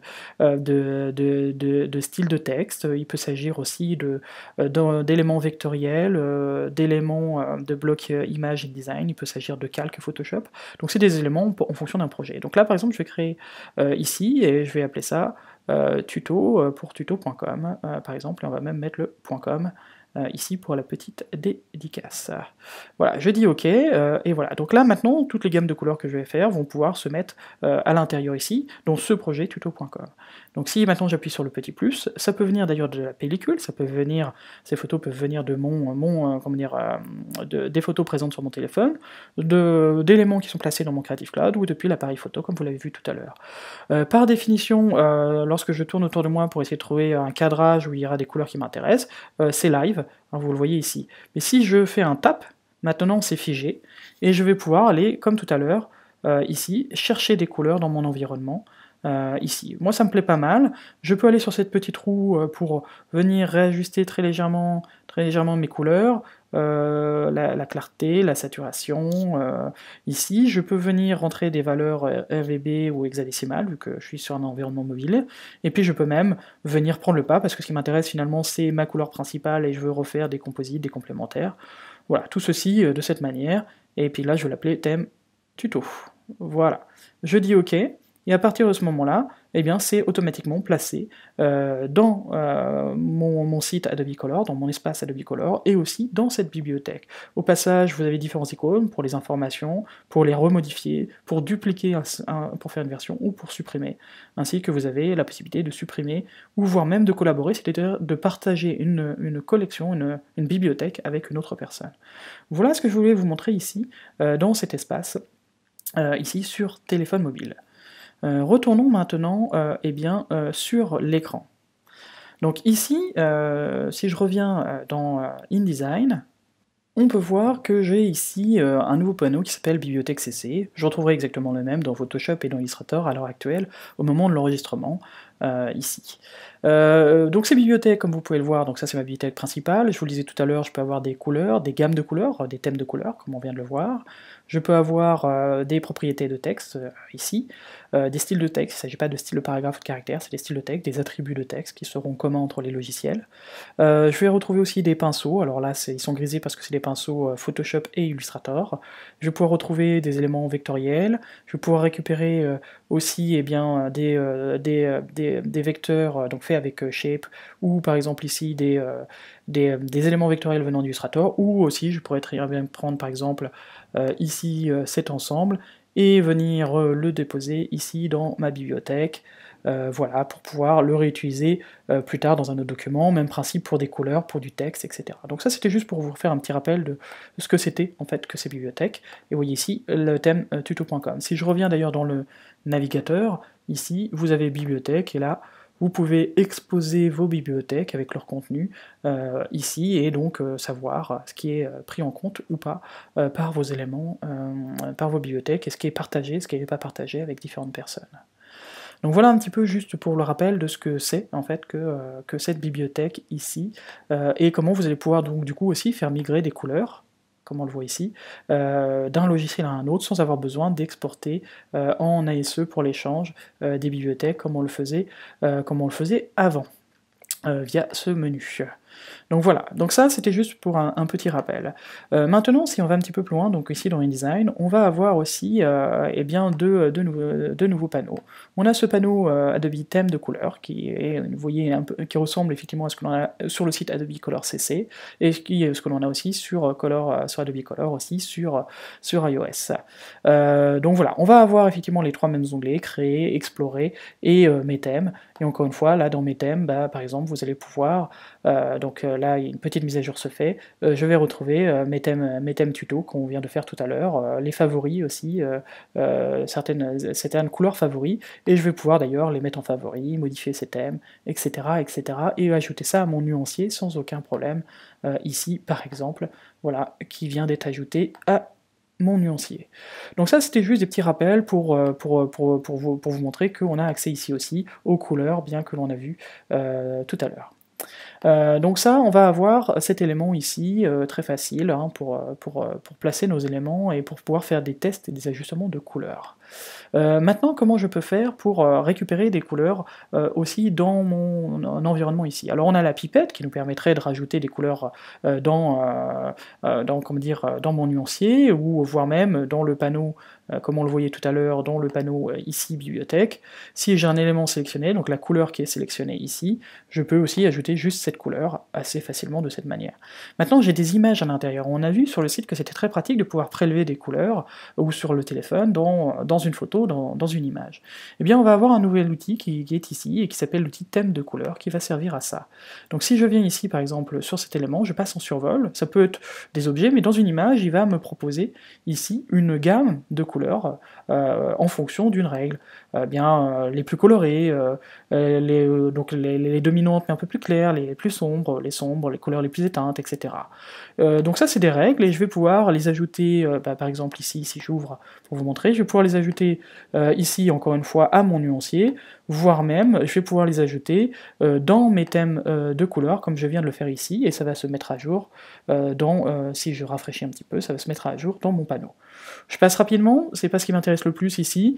Maintenant, ici, quand je sors, vous voyez qu'une fois que j'ai prélevé une couleur, j'ai le curseur chargé, et cette couleur qui est sélectionnée ici, je peux d'ailleurs je pourrais aussi revenir la réappliquer à un autre élément, par exemple ici sur ma typo, vous voyez un petit T qui apparaît, et ça le mettra sur la typo. Je pourrais le mettre aussi sur le fond du bloc, bon là on verra plus rien, voire même sur le contour du bloc, ici comme vous le voyez. Donc ça va être très facile de pouvoir venir déposer une couleur. Ici je fais volontairement quelque chose voilà, de très péchu, donc vous voyez qu'il est très facile du coup de réutiliser des images pour avoir une cohérence entre votre design ici et ce qui se passe dans votre page. Donc ça, c'était juste pour vous illustrer un petit peu cela, c'est magnifique ce que je viens de faire, comme vous vous en êtes aperçu. Donc voilà, donc ça, on reviendra tout à l'heure dans InDesign pour un autre cas d'usage, et pour vous montrer comment, lorsque vous êtes en recherche créative de couleurs, il sera peut-être plus simple d'utiliser la possibilité de joindre les possibilités des différents logiciels, et notamment d'Illustrator. Donc ici, je vais passer quelques instants sur Photoshop, et on va regarder un petit peu ça. Donc dans Photoshop, ici, donc on va avoir différents outils. Donc déjà ici, vous apercevez que je vais retrouver toujours cette même bibliothèque, et que l'on va avoir, encore une fois, ces mêmes éléments synchronisés, hein, ici, et je pourrais par exemple aussi prendre un ensemble de calques et venir les déposer dedans. Maintenant, ce qui va m'intéresser, surtout, c'est ici d'aller dans le panneau, même principe, thème de couleur, comme on va le voir ici. Ce panneau, par contre, si vous le cherchez, vous ne le trouverez pas par défaut. Il est en extension, il est optionnel, il est gratuit pour les membres du Creative Cloud. Il vous faudra aller simplement par le manuel, le plus court chemin pour y aller. Vous pouvez aller directement sur votre profil créatif, juste pour vous montrer ici ce que j'appelle le profil créatif. C'est lorsque vous venez sur Adobe, ici, donc je reviens en arrière par exemple ici, votre page Adobe, le profil créatif, une fois que vous êtes authentifié, eh bien c'est toutes ces informations ici. Donc vous avez la possibilité d'aller chercher des modules complémentaires, mais le plus simple, c'est aussi de passer, si vous êtes dans Photoshop et que vous voulez aller voir les modules complémentaires, c'est de faire parcourir les modules complémentaires de cette manière ici. Donc si je fais parcourir les outils complémentaires, l'avantage de passer par le menu Aide de Photoshop, c'est que la page est filtrée pour ne voir que les extensions pour Photoshop. Il y en a des payantes, il y en a des gratuites, etc. Vous voyez d'ailleurs qu'il y a des color pickers qui sont proposés aussi. D'ailleurs, au passage, dans les extensions, vous avez aussi Magic Picker, qui est une extension assez intéressante, voilà, qui peut être intéressante. Je vais vous montrer qu'il n'y a pas que ça, mais voilà. Donc juste pour info, il existe des outils pour aller encore plus loin, hein. N'oublions pas que les logiciels Adobe ont des couches d'extensibilité qui permettent à tout un tas de développeurs de pouvoir enrichir pour des usages spécifiques les logiciels. Donc vous avez Magic Picker, que j'ai aussi, qui est aussi très bien, mais vous allez voir que maintenant il y a un petit peu... c'est toujours intéressant, si vous faites de la couleur tous les jours, de la peinture, ça peut être intéressant de la voir. Maintenant vous allez voir qu'il y a plein de choses aussi en natif et qui vont vous permettre de faire ça, notamment ce color picker. Et donc si, excusez-moi, je reviens ici dans mes add-ons, mes extensions. Alors au passage, add-ons, c'est des éléments complémentaires, juste pour le rappel, c'est pas forcément des extensions ou des plugins, ça peut être des modèles de fichiers PSD, ça peut être des brosses Photoshop, ça peut être plein de choses. Hein, au passage d'ailleurs, vous pouvez en trouver ici, dans l'espace créatif là, vous avez accueil actif, vous avez fichier, vous avez police, et vous avez le market. Et par exemple ici, si je vais dans le market, je peux, au lieu de prendre toute catégorie, je peux prendre par exemple que des pinceaux ou des motifs, et là vous avez plein de brosses Photoshop, que vous allez pouvoir télécharger dans votre espace, dans vos bibliothèques aussi, Creative Cloud par exemple. Donc ça c'était juste pour la petite chose, parce que par exemple si je descends, vous allez avoir des brosses qui utilisent, alors là, passez les premières, hein, je vous incite, voilà, qui travaillent plutôt sur les pinceaux mélangeurs ou tout un tas d'éléments. Donc vous allez avoir déjà en ressources plein de brosses ici, assez intéressantes pour explorer, essayer de vous regarder comment elles sont faites, vous créez les vôtres, vous les déclinez ici, voilà. Donc ça c'était une petite aparté. Donc si vous cherchez ici par exemple Color CC, voilà comment vous pourrez installer ce panneau. Encore une fois, il n'est pas en natif comme dans InDesign, comme dans Illustrator, mais vous pouvez tout simplement aller ici, et cliquer ici sur obtenir, moi c'est déjà fait, donc je l'ai déjà, et vous aurez, une fois redémarré Photoshop, ce panneau de disponible dans votre Photoshop. Donc voilà, donc ça c'était juste pour le rappel sur ce panneau. Maintenant on va avoir d'autres choses. Ici, vous voyez d'ailleurs, j'avais déjà fait cette démo, avant, pour ceux qui connaissent Photoshop depuis longtemps, avant CC, vous aviez cette visualisation. Et déjà depuis CC, on avait aussi maintenant la possibilité de grandir un petit peu les éléments ici, mais beaucoup de gens finalement continuent à passer par le sélecteur de couleurs ici, tout simplement parce que on avait plus de facilité à choisir son mode, de visualisation des couleurs, etc. etc. Bien que souvent les gens utilisent celui-ci ou la luminosité. Mais on est dans une fenêtre et si on veut cliquer changer de calque, on peut pas, on est dans ce qu'on appelle dans une fenêtre nodale. Donc eh bien pour éviter ça, maintenant, par défaut, vous avez deux nouveaux choix en fait, de couleurs, cube de teinte et cube de luminosité. Cube de luminosité, eh bien, il faut avoir une couleur un peu lumineuse pour le voir, donc on va baisser la luminosité via ce curseur. Vous allez avoir toutes les teintes ici, et vous allez désaturer ici. Là où le cube des teintes, eh bien, on va avoir ici les teintes, et puis ici, sur la même teinte, on va pouvoir gérer sa luminosité et sa saturation assez facilement, mais je reste bien entendu dans mon fichier, donc je peux tout faire. Donc ce panneau peut rester ouvert. Maintenant, mon préféré, c'est pas celui-là, ici. Juste avant d'ailleurs, je vais faire un petit aparté avant de vous montrer mon petit préféré. Ici, vous avez deux réglages qui peuvent être intéressants pour travailler les ambiances ou faire des essais colorés. Ça va être teinte saturation, où là on va avoir notre teinte, notre saturation et notre luminosité, le fameux TSL dont on parle depuis le début, et vous allez pouvoir par exemple ici changer les teintes de l'ensemble, vu qu'ici je suis sur un calque de réglage, pour pouvoir faire des petits ajustements. Maintenant n'oubliez pas que vous pouvez aussi dire que uniquement dans les bleus je veux faire des variations, ok, donc pour pas trop toucher aux autres couleurs. Je vais venir ici remettre à 0, vous pouvez aussi recoloriser de manière à avoir un camailleux. Donc toutes les couleurs disponibles ici vont donner un seul vert qui peut être plus ou moins saturé, plus ou moins lumineux. Hein, donc voilà, donc ça c'en est un déjà qui est intéressant pour pouvoir faire des essais très rapides ici de couleurs. Un autre, vu l'analogie que l'on a fait tout à l'heure avec le cinéma et avec ce qu'on appelle les color grading en anglais, c'est-à-dire les looks, les luttes, les tables de correspondance de couleurs, eh bien en fait vous en avez ici tout un paquet. Vous pouvez les faire défiler pour donner des ambiances. N'oubliez pas que c'est sur un calque, hein, donc si c'est trop fort on peut venir les atténuer, on peut changer les modes de fusion, et vous allez pouvoir ici avoir drop blue, vous allez avoir différents éléments pour donner des ambiances de vieux films cinéma, vieux films photo. Vous pouvez en créer, vous pouvez en récupérer sur internet, vous avez des 3DL, des looks, des cubes, des luttes. Donc voilà, ça porte plusieurs noms, ça vient plutôt du cinéma, des ambiances cinéma, ici. Et donc vous en avez différents, et vous pouvez même en charger vous-même. Si par exemple vous utilisez par exemple Teal Orange Contrast, là voilà, on a le fameux effet cinéma Teal Orange qui est ici bien entendu beaucoup trop fort et que je pourrais atténuer, pour pouvoir faire ressortir un petit peu les personnages et en même temps donner de la profondeur avec une couleur en opposition. Donc voilà, donc ça c'était juste pour le rappel. Maintenant, lorsque vous êtes en peinture, eh bien il pourrait être intéressant d'avoir directement sous les yeux ces couleurs. Eh bien, vous avez un raccourci sur Windows, sur Mac qui est CTRL-ALT-COMMAND clic, mais il vous faut pour pouvoir faire ce raccourci avoir un outil qui puisse avoir une forme, donc une brosse, hein, ce qu'on appelle également une brosse, et donc du moment où vous faites ceci, commande, CTRL, ALT, vous avez la possibilité d'avoir ici le choix des couleurs. Il faut bien rester cliqué, hein, sinon il disparaît, ici ça me permet de changer ma couleur.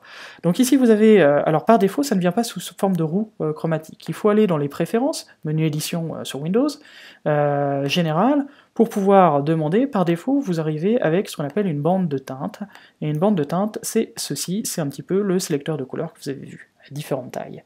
Donc moi je trouve plus intéressant pour avoir, maintenant que vous connaissez, qu'on a rafraîchi, ou que je vous ai rafraîchi la mémoire sur ces règles d'armes de couleurs, je trouve ça beaucoup plus intéressant de prendre la roue des teintes, ici, pour pouvoir avoir accès à ça.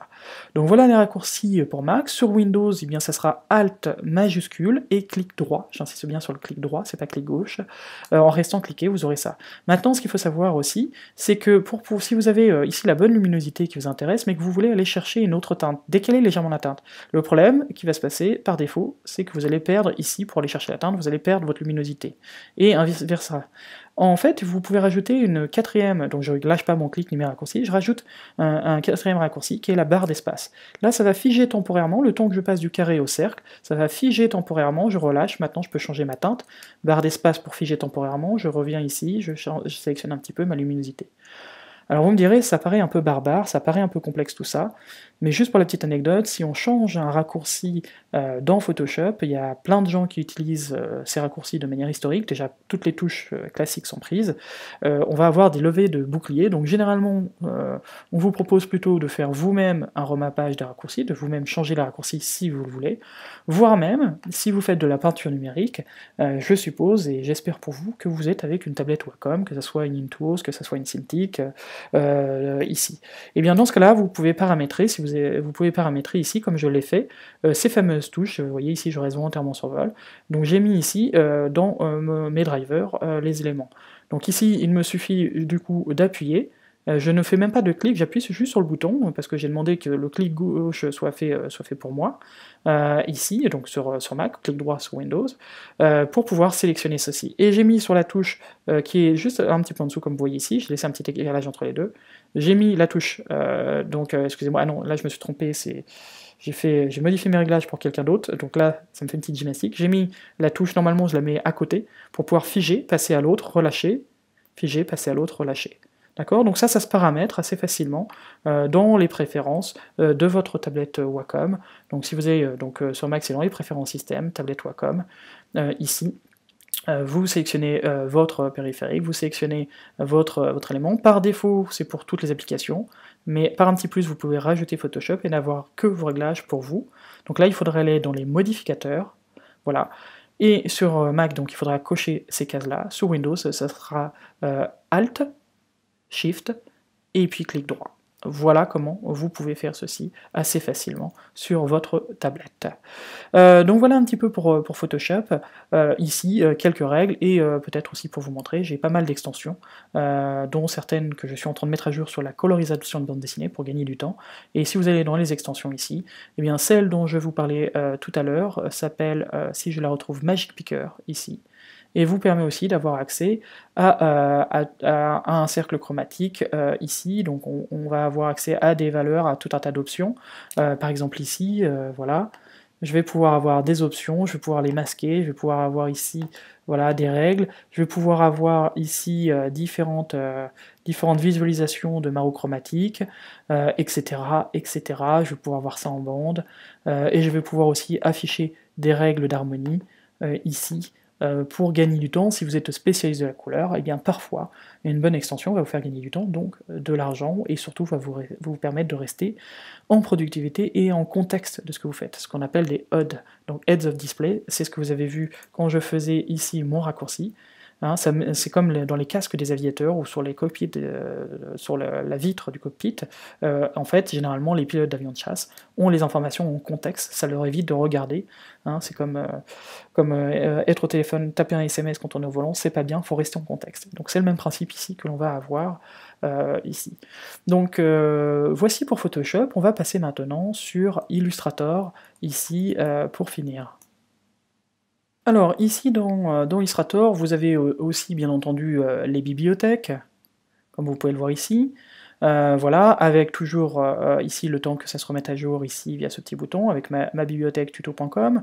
Comme je vous le disais tout à l'heure, ici on va avoir la possibilité aussi de déposer des éléments vectoriels, comme ceci, hein, j'aurais pu le faire aussi tout à l'heure, ici. Donc ça on va pouvoir partager, comme vous le voyez, les couleurs et les récupérer de l'un à l'autre. On a un panneau un peu différent ici dans Illustrator, qui s'appelle non pas Adobe thème de couleur, mais thème de couleur uniquement. Vous retrouverez le même dans After Effects aussi, où là c'est un accès à vos différents thèmes de couleurs. La raison elle est assez simple ici dans Illustrator, c'est que vous avez un outil beaucoup plus puissant pour gérer les harmonies de couleurs, c'est pour moi, à ma connaissance, le plus puissant, sachant qu'il est intégré dans un logiciel de création. Je ne dis pas, attention, que Adobe Color CC est moins intéressant, il est très très intéressant dans la capture d'inspiration. 5 pages de couleurs dans la capture d'inspiration est juste ce qu'il faut, il n'y a pas besoin de plus, pour capturer une ambiance et des harmonies.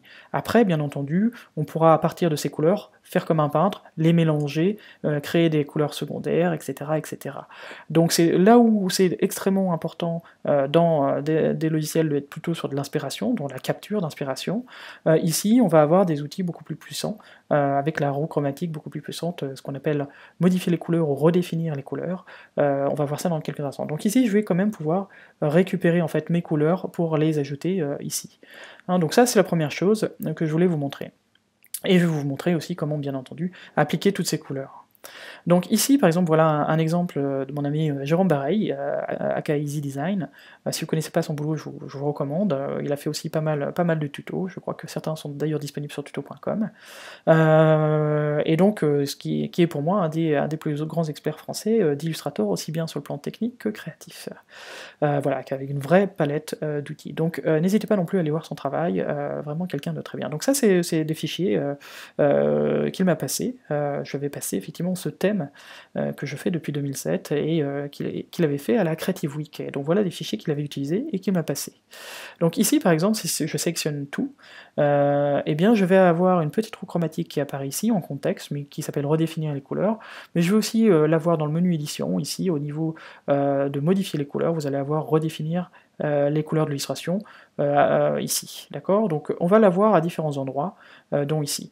Juste pour vous faire un petit tour d'horizon, par définition, par défaut ça devrait arriver comme ceci, vous arrivez sur un onglet là plutôt productif, on va modifier des couleurs existantes, et ici on va avoir tout un tas de gammes de couleurs, et on va pouvoir par exemple inverser ici les couleurs, hein, simplement en décalant. Donc ici il s'agit des couleurs d'origine, les couleurs actuelles, et les nouvelles couleurs ici.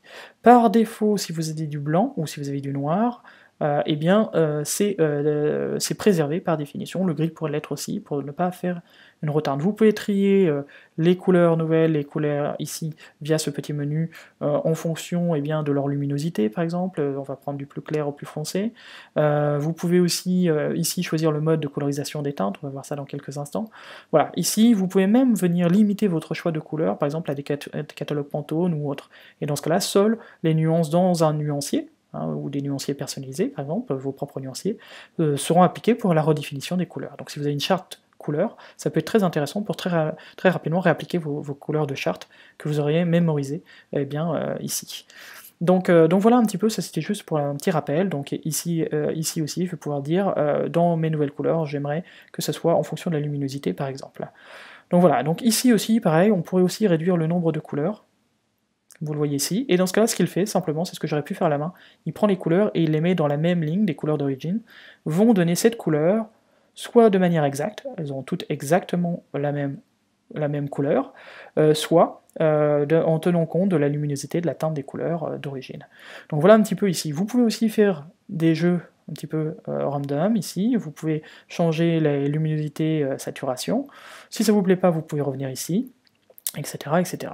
Donc là, ce que je vais lui demander, c'est peut-être de réduire voilà, à 4 couleurs, et encore une fois, par exemple, ça pourrait être un catalogue Pantone, ici on va faire un solid coated par exemple, et à partir de là, eh bien, ce que vous avez ici, si vous le cliquez ici, eh bien, ça sera bel et bien votre catalogue Pantone, ici.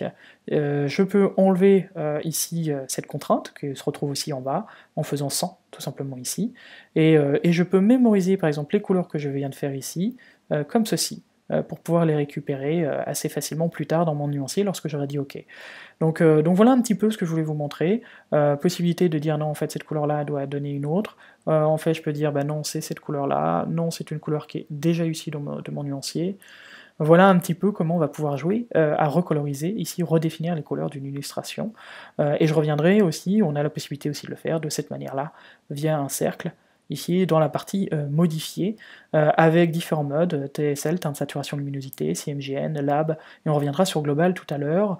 Au passage, cette représentation ici va se faire donc en fonction de la teinte et de la saturation par défaut, grâce à ce petit bouton, et vous avez un curseur ici pour la luminosité, et vous allez avoir la même chose ici, mais ce coup-ci teinte et clarté, donc luminosité, et la saturation ici. Donc voilà comment basculer avec différents modes, différentes visualisations, différentes visualisations aussi de la clarté, etc., etc. Donc voilà un petit peu ce que je voulais vous montrer, et que si vous voulez rechoisir une règle d'harmonie de couleur, on va les revoir tout à l'heure, vous pouvez aussi les choisir par ce menu déroulant, et ici par défaut ça active cet élément, comme ça je vais pouvoir tourner et garder cette règle de proportion et d'harmonie entre mes différents éléments, et si je veux, je peux casser cette règle, et venir choisir différentes couleurs ici. Donc je vais dire OK, on va sortir de cet exemple, et on va passer sur un autre exemple. Imaginons maintenant, je viens quitter, imaginons maintenant que je veuille créer ma propre palette d'harmonie de couleurs. Eh bien ici, ce qu'il va d'abord falloir faire, volontairement je ne sélectionne rien, ma page est blanche ici, je n'ai rien de sélectionné, ce qu'il va d'abord falloir faire, c'est sélectionner votre couleur. Donc ici, même principe, je vais pouvoir venir sélectionner une couleur, c'est celle qui vous inspire en fait, celle qui est votre point de départ. Ça, il n'y a aucune magie, Illustrator va pas vous la donner de manière magique, c'est à vous de la choisir, c'est votre choix primordial à faire. Donc une fois que vous avez fait ce choix, imaginons plutôt que je veuille un petit jaune orangé, on va dire non, on va garder un bleu ici, voilà, c'est très bien. Voilà, une fois que j'ai fait ça, vous avez un panneau qui est extrêmement important, extrêmement bien fait, qui s'appelle le panneau guide des couleurs, que vous retrouverez dans le menu fenêtre, guide des couleurs. Donc dans ce panneau ici, vous allez avoir retrouvé vos règles qu'on a vues sur le cercle chromatique tout à l'heure, on va les retrouver ici avec votre couleur de base et des déclinaisons, donc vous pouvez tout simplement choisir quelque chose qui vous plaît, vous reconnaissez les analogues, les complémentaires partagés, donc divisés, et puis vous avez des variations de ces règles qu'on a énoncées tout à l'heure, donc vous ne les avez pas toutes, mais vous avez une grande variation ici. Voilà, donc, mais ce que vous pouvez tout simplement faire, c'est à partir de cette couleur, regarder ce qui vous inspire tout simplement. Donc moi par exemple ici, ce qui va m'inspirer, là tout de suite pour l'exemple, on va prendre au hasard, je vais prendre par exemple une forme composée. Alors cette forme composée, à tout moment je peux aller la visualiser, hein, donc voilà à quoi ça correspond, hein, c'est ce qu'on avait vu tout à l'heure, ici.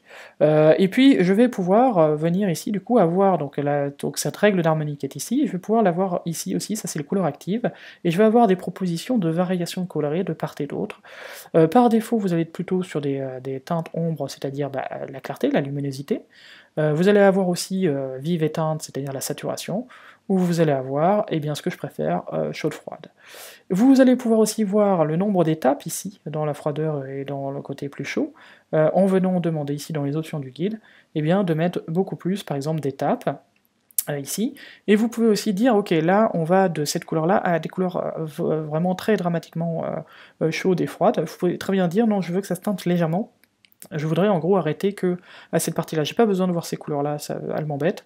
Donc vous pouvez dire à quel seuil, en fait, il va s'arrêter. Donc ici, maintenant, vous avez une gamme de couleurs, que vous pouvez d'ailleurs maintenant mettre en plus grand pour plus de confort, et vous allez pouvoir choisir vos couleurs. Avec commande ou contrôle sur Mac, vous allez pouvoir faire des sélections discontinues. Donc, bien sûr, je sélectionne ma couleur d'inspiration, parce que c'était elle quand même qui m'a donné tout cet univers, et puis je vais pouvoir soit recontinuer dans la roue des couleurs ici, soit venir enregistrer une gamme de nuances ici, et maintenant vu qu'elle est sélectionnée, c'est elle qui est active ici, et je vais peut-être pouvoir encore reprendre d'autres couleurs, et ainsi de suite, et recréer encore d'autres gammes de couleurs à partir de cette première gamme. Donc vous voyez qu'ici on va pouvoir du coup s'amuser à créer des règles d'harmonie assez facilement ici. Donc si je reviens par exemple ici, sur ces couleurs-là ou ailleurs, on va regarder une autre possibilité. Si je reviens par exemple sur la deuxième page, encore une illustration de Jérôme, il a tout fait volontairement en niveau de gris, avec des filets dégradés, avec des aplats, eh bien je vais pouvoir prendre encore une fois une de mes couleurs d'inspiration, donc ici je vais prendre par exemple un jaune orangé, voilà, je vais pouvoir retourner dans mon guide des couleurs, par exemple, ici, ou tout simplement ici, à partir de cette couleur, je vais pouvoir aller demander, si je sélectionne tout, de redéfinir les couleurs ici. Alors à partir peut-être de ces couleurs-là, ou de la couleur que j'avais, ou peut-être juste à partir de cette couleur-là, en ayant une règle qui m'intéresse. Donc ça c'est ma couleur de base, et je vais prendre par exemple des couleurs complémentaires, allez on va dire droite. Ici. Ou, encore une fois, je vais reprendre plutôt cette couleur-là, et reprendre ici, excusez-moi, il faut que je la redéfinisse tout simplement, voilà, donc c'est cette couleur-là qui m'intéresse. Donc vous voyez ici, hein, en double-cliquant sur la nuance, vous allez la définir comme nuance de base, et c'était plutôt ce genre d'ambiance que je cherchais. Donc même principe, hein, ici je pourrais très bien décaler un petit peu, parce que je préférerais peut-être avoir quelque chose un petit peu plus ici, je peux casser le lien, Voilà, je peux revenir ici pour sélectionner des couleurs qui m'intéressent un petit peu plus, voilà, vous voyez, enrichir un petit peu comme on l'avait vu tout à l'heure, si je veux le faire à la main, et revenir sur ma règle d'attribution ici. Ici, je vais pouvoir, on l'a vu tout à l'heure, demander ici de faire, comment dire, de faire un filtrage clair à foncé, et je vais demander exactement la même chose ici. À vous d'expérimenter ici, hein, bien entendu. Et on va voir que les résultats, du coup, les propositions ne sont plus les mêmes. Et on va voir ici que ce bouton va me permettre, comme on l'a vu tout à l'heure, de faire des essais, et puis peut-être, bah, là par exemple, ça me semble pas mal de m'arrêter là. Alors je vais quand même appuyer sur ce bouton-là pour vous montrer. Ici, ce que vous voyez, c'est que je suis en train de faire varier les saturations, les luminosités. Là, ça me semble pas mal, peut-être qu'il faudra que je dise OK, donc je vais mémoriser cette proposition, peut-être qu'il faudra que je dise OK, et que je revienne travailler plus tard en resélectionnant que les cornes ici.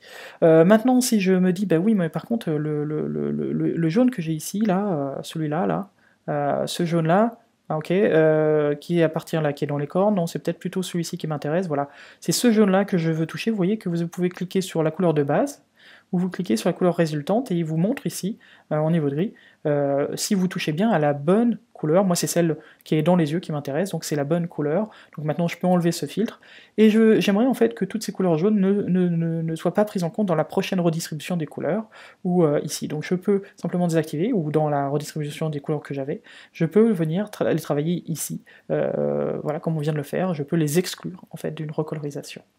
Là je vais dire OK. Je vais dire OK aussi, il va me rajouter mes groupes de nuances, et si je reviens une nouvelle fois ici, là maintenant par exemple, si je reviens sur ces éléments-là pour essayer de trouver mes yeux, voilà, mes yeux et ma barbe, pour vous montrer, vous illustrer l'élément, j'ai décoché ce lien ici, et je vais pouvoir maintenant, en passant ici, eh bien, changer toutes les couleurs, voilà, sans toucher ce jaune, mais là j'ai dû faire une bêtise, j'ai dû réactiver les éléments. Donc voilà juste pour le principe de base, ici, où c'était simplement pas la bonne couleur que j'ai reprise ici, pour faire cette redistribution. J'ai cru que c'était la bonne, mais ça ne l'était pas, vous voyez, c'est ce jaune-là que j'avais décoché. Donc voilà un petit peu juste pour vous montrer comment ça peut s'utiliser, comment ça peut s'appliquer. Maintenant, si je vous montre sur un autre exemple, je vais venir dans Bridge ici pour récupérer une planche. Par exemple, cet élément ici. Sachez aussi que dans Bridge, vous avez ici sur un fichier Illustrator, vous pouvez voir par défaut dans les informations toutes les couleurs contenues dans le fichier sans même l'ouvrir, ainsi que les plaques d'impression utilisées. Ça c'est juste des petits rappels. Donc cette planche-là, qui est extraite du livre, de la deuxième édition du livre faite avec Knights, est complètement effectivement faite donc en vectoriel. Je vais zoomer un petit peu mieux sur cet élément-là, et je vais avoir la possibilité de sélectionner l'ensemble en fait ici des couleurs, de cliquer sur cette fameuse roue, et par exemple quelque chose que je trouve très intéressant quand je veux faire des essais d'ambiance, de température de couleurs, je vais venir exprès sur la roue, là vous voyez qu'il y a énormément de couleurs, j'aurais pu me prendre que les premiers plans, qu'une case, que les fonds, là c'est plus pour vous montrer quelque chose qui est assez impressionnant. C'est si je viens dans les corrections globales, ici c'est global par rapport à toutes les couleurs, je peux saturer toutes les couleurs, mais je vais aussi surtout et avant tout, si je reviens ici à 0, je vais pouvoir refroidir toutes ces couleurs, donc là j'y vais fortement, c'est juste pour vous montrer, ou les réchauffer en une seule fois ici. Donc vous voyez que finalement ça va être extrêmement pratique d'expérimenter la couleur de cette manière avec Illustrator ici. Et je vais vous montrer des usages détournés de ça. Par exemple ici, si je reviens dans Bridge, voilà, ici c'est la planche finale qui va être qui est travaillée, une planche finale qui est travaillée dans Photoshop avec ses textures, ses ombres, ses lumières. Mais dans les phases intermédiaires, juste avant, généralement quand on a quelque chose un petit peu plus grenée, ligne claire comme ceci, alors c'est pas tout à fait de la ligne claire, mais on a quelque chose de beaucoup plus cartoon, généralement on va, et qu'on a des personnages récurrents, on va plutôt poser, on va pouvoir, c'est une méthode, hein, une proposition de méthode, on va plutôt poser en fait la couleur des personnages partout sur les planches, et on va travailler les ambiances après.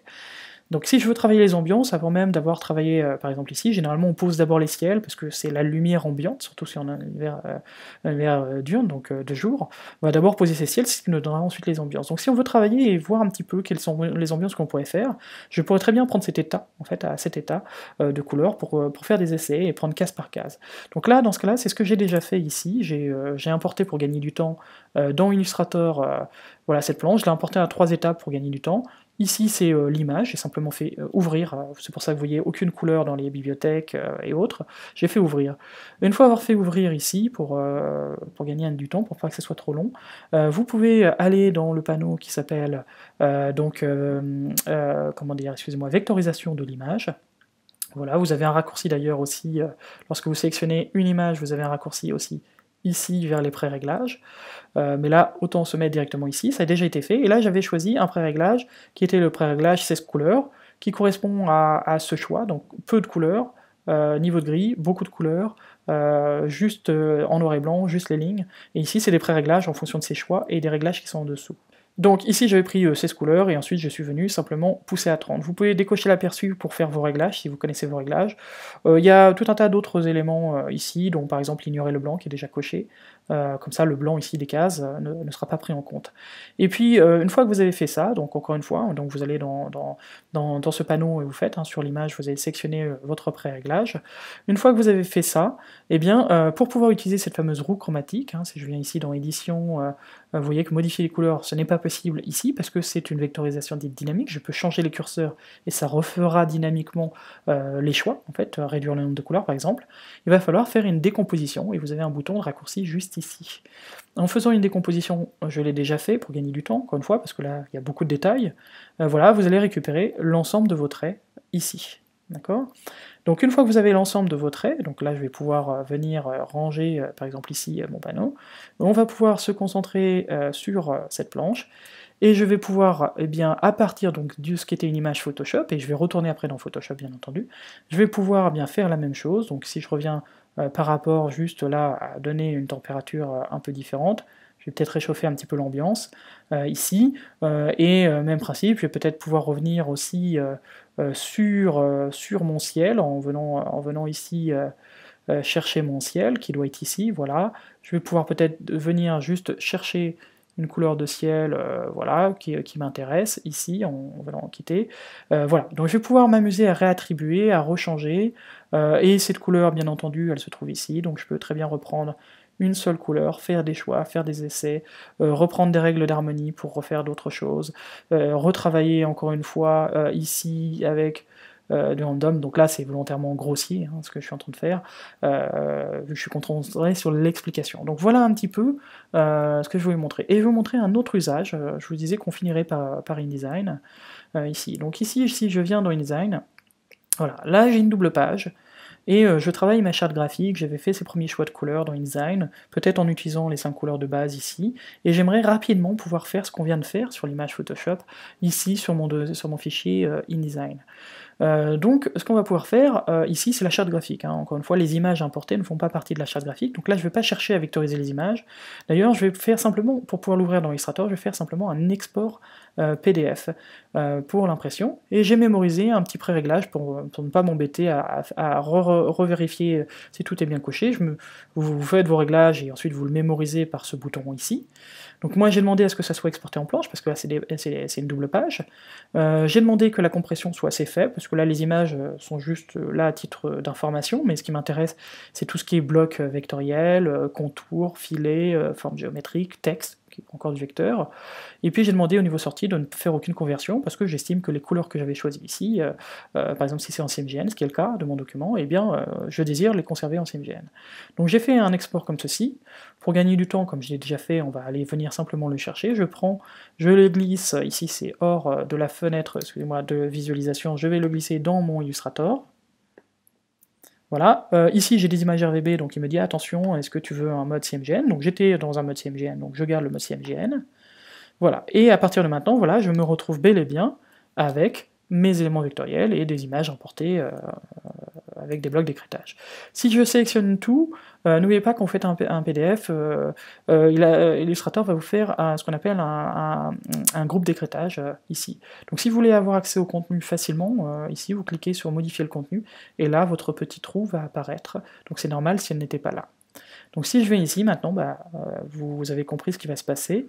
Je vais pouvoir gérer avec les couleurs, donc là il y a des petites variations, si je veux me simplifier le travail, je peux venir mettre ces deux couleurs là ensemble, et ainsi de suite, ou je pourrais les garder volontairement au début, et je vais pouvoir, comme on l'a vu tout à l'heure peut-être, faire des variations de luminosité, de couleurs, des changements entre les couleurs qui sont ici, ou je vais pouvoir peut-être reprendre des règles d'harmonie, par exemple ici, et puis je vais peut-être revenir ici, je vais peut-être travailler, je vais peut-être enlever tout ceci, et vous voyez qu'il va être extrêmement pratique et très rapide de faire des essais, d'en mémoriser des gammes de couleurs, ici, ici, voilà, et puis voilà comment je vais pouvoir venir tout simplement échanger ces couleurs. Donc je dis OK, et maintenant j'ai ces couleurs, soit je les exporte eh bien, en ASE à l'ancienne pour pouvoir les réimporter dans Photoshop et dans Illustrator, soit je vais utiliser mes bibliothèques pour pouvoir eh bien, mémoriser ces différentes couleurs et les faire passer eh bien, d'un logiciel à un autre, ou voire même, si je reprends le cas par exemple ici de Photoshop, il y a des fois c'est tout simplement en faisant sélectionner, copier.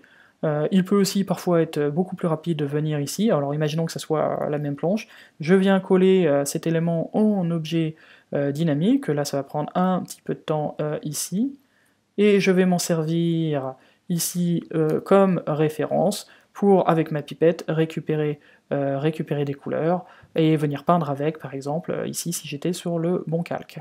Donc je pourrais faire exactement la même chose aussi, donc dans InDesign, pour avoir juste ce nouveau PDF comme référence et utiliser ce qu'on a vu tout à l'heure, les thèmes, l'outil thème de couleur pour récupérer en fait les informations de ce PDF que j'aurais importé. Voilà différentes manières, plus ou moins intuitives, de venir gérer ces couleurs entre ces différents éléments.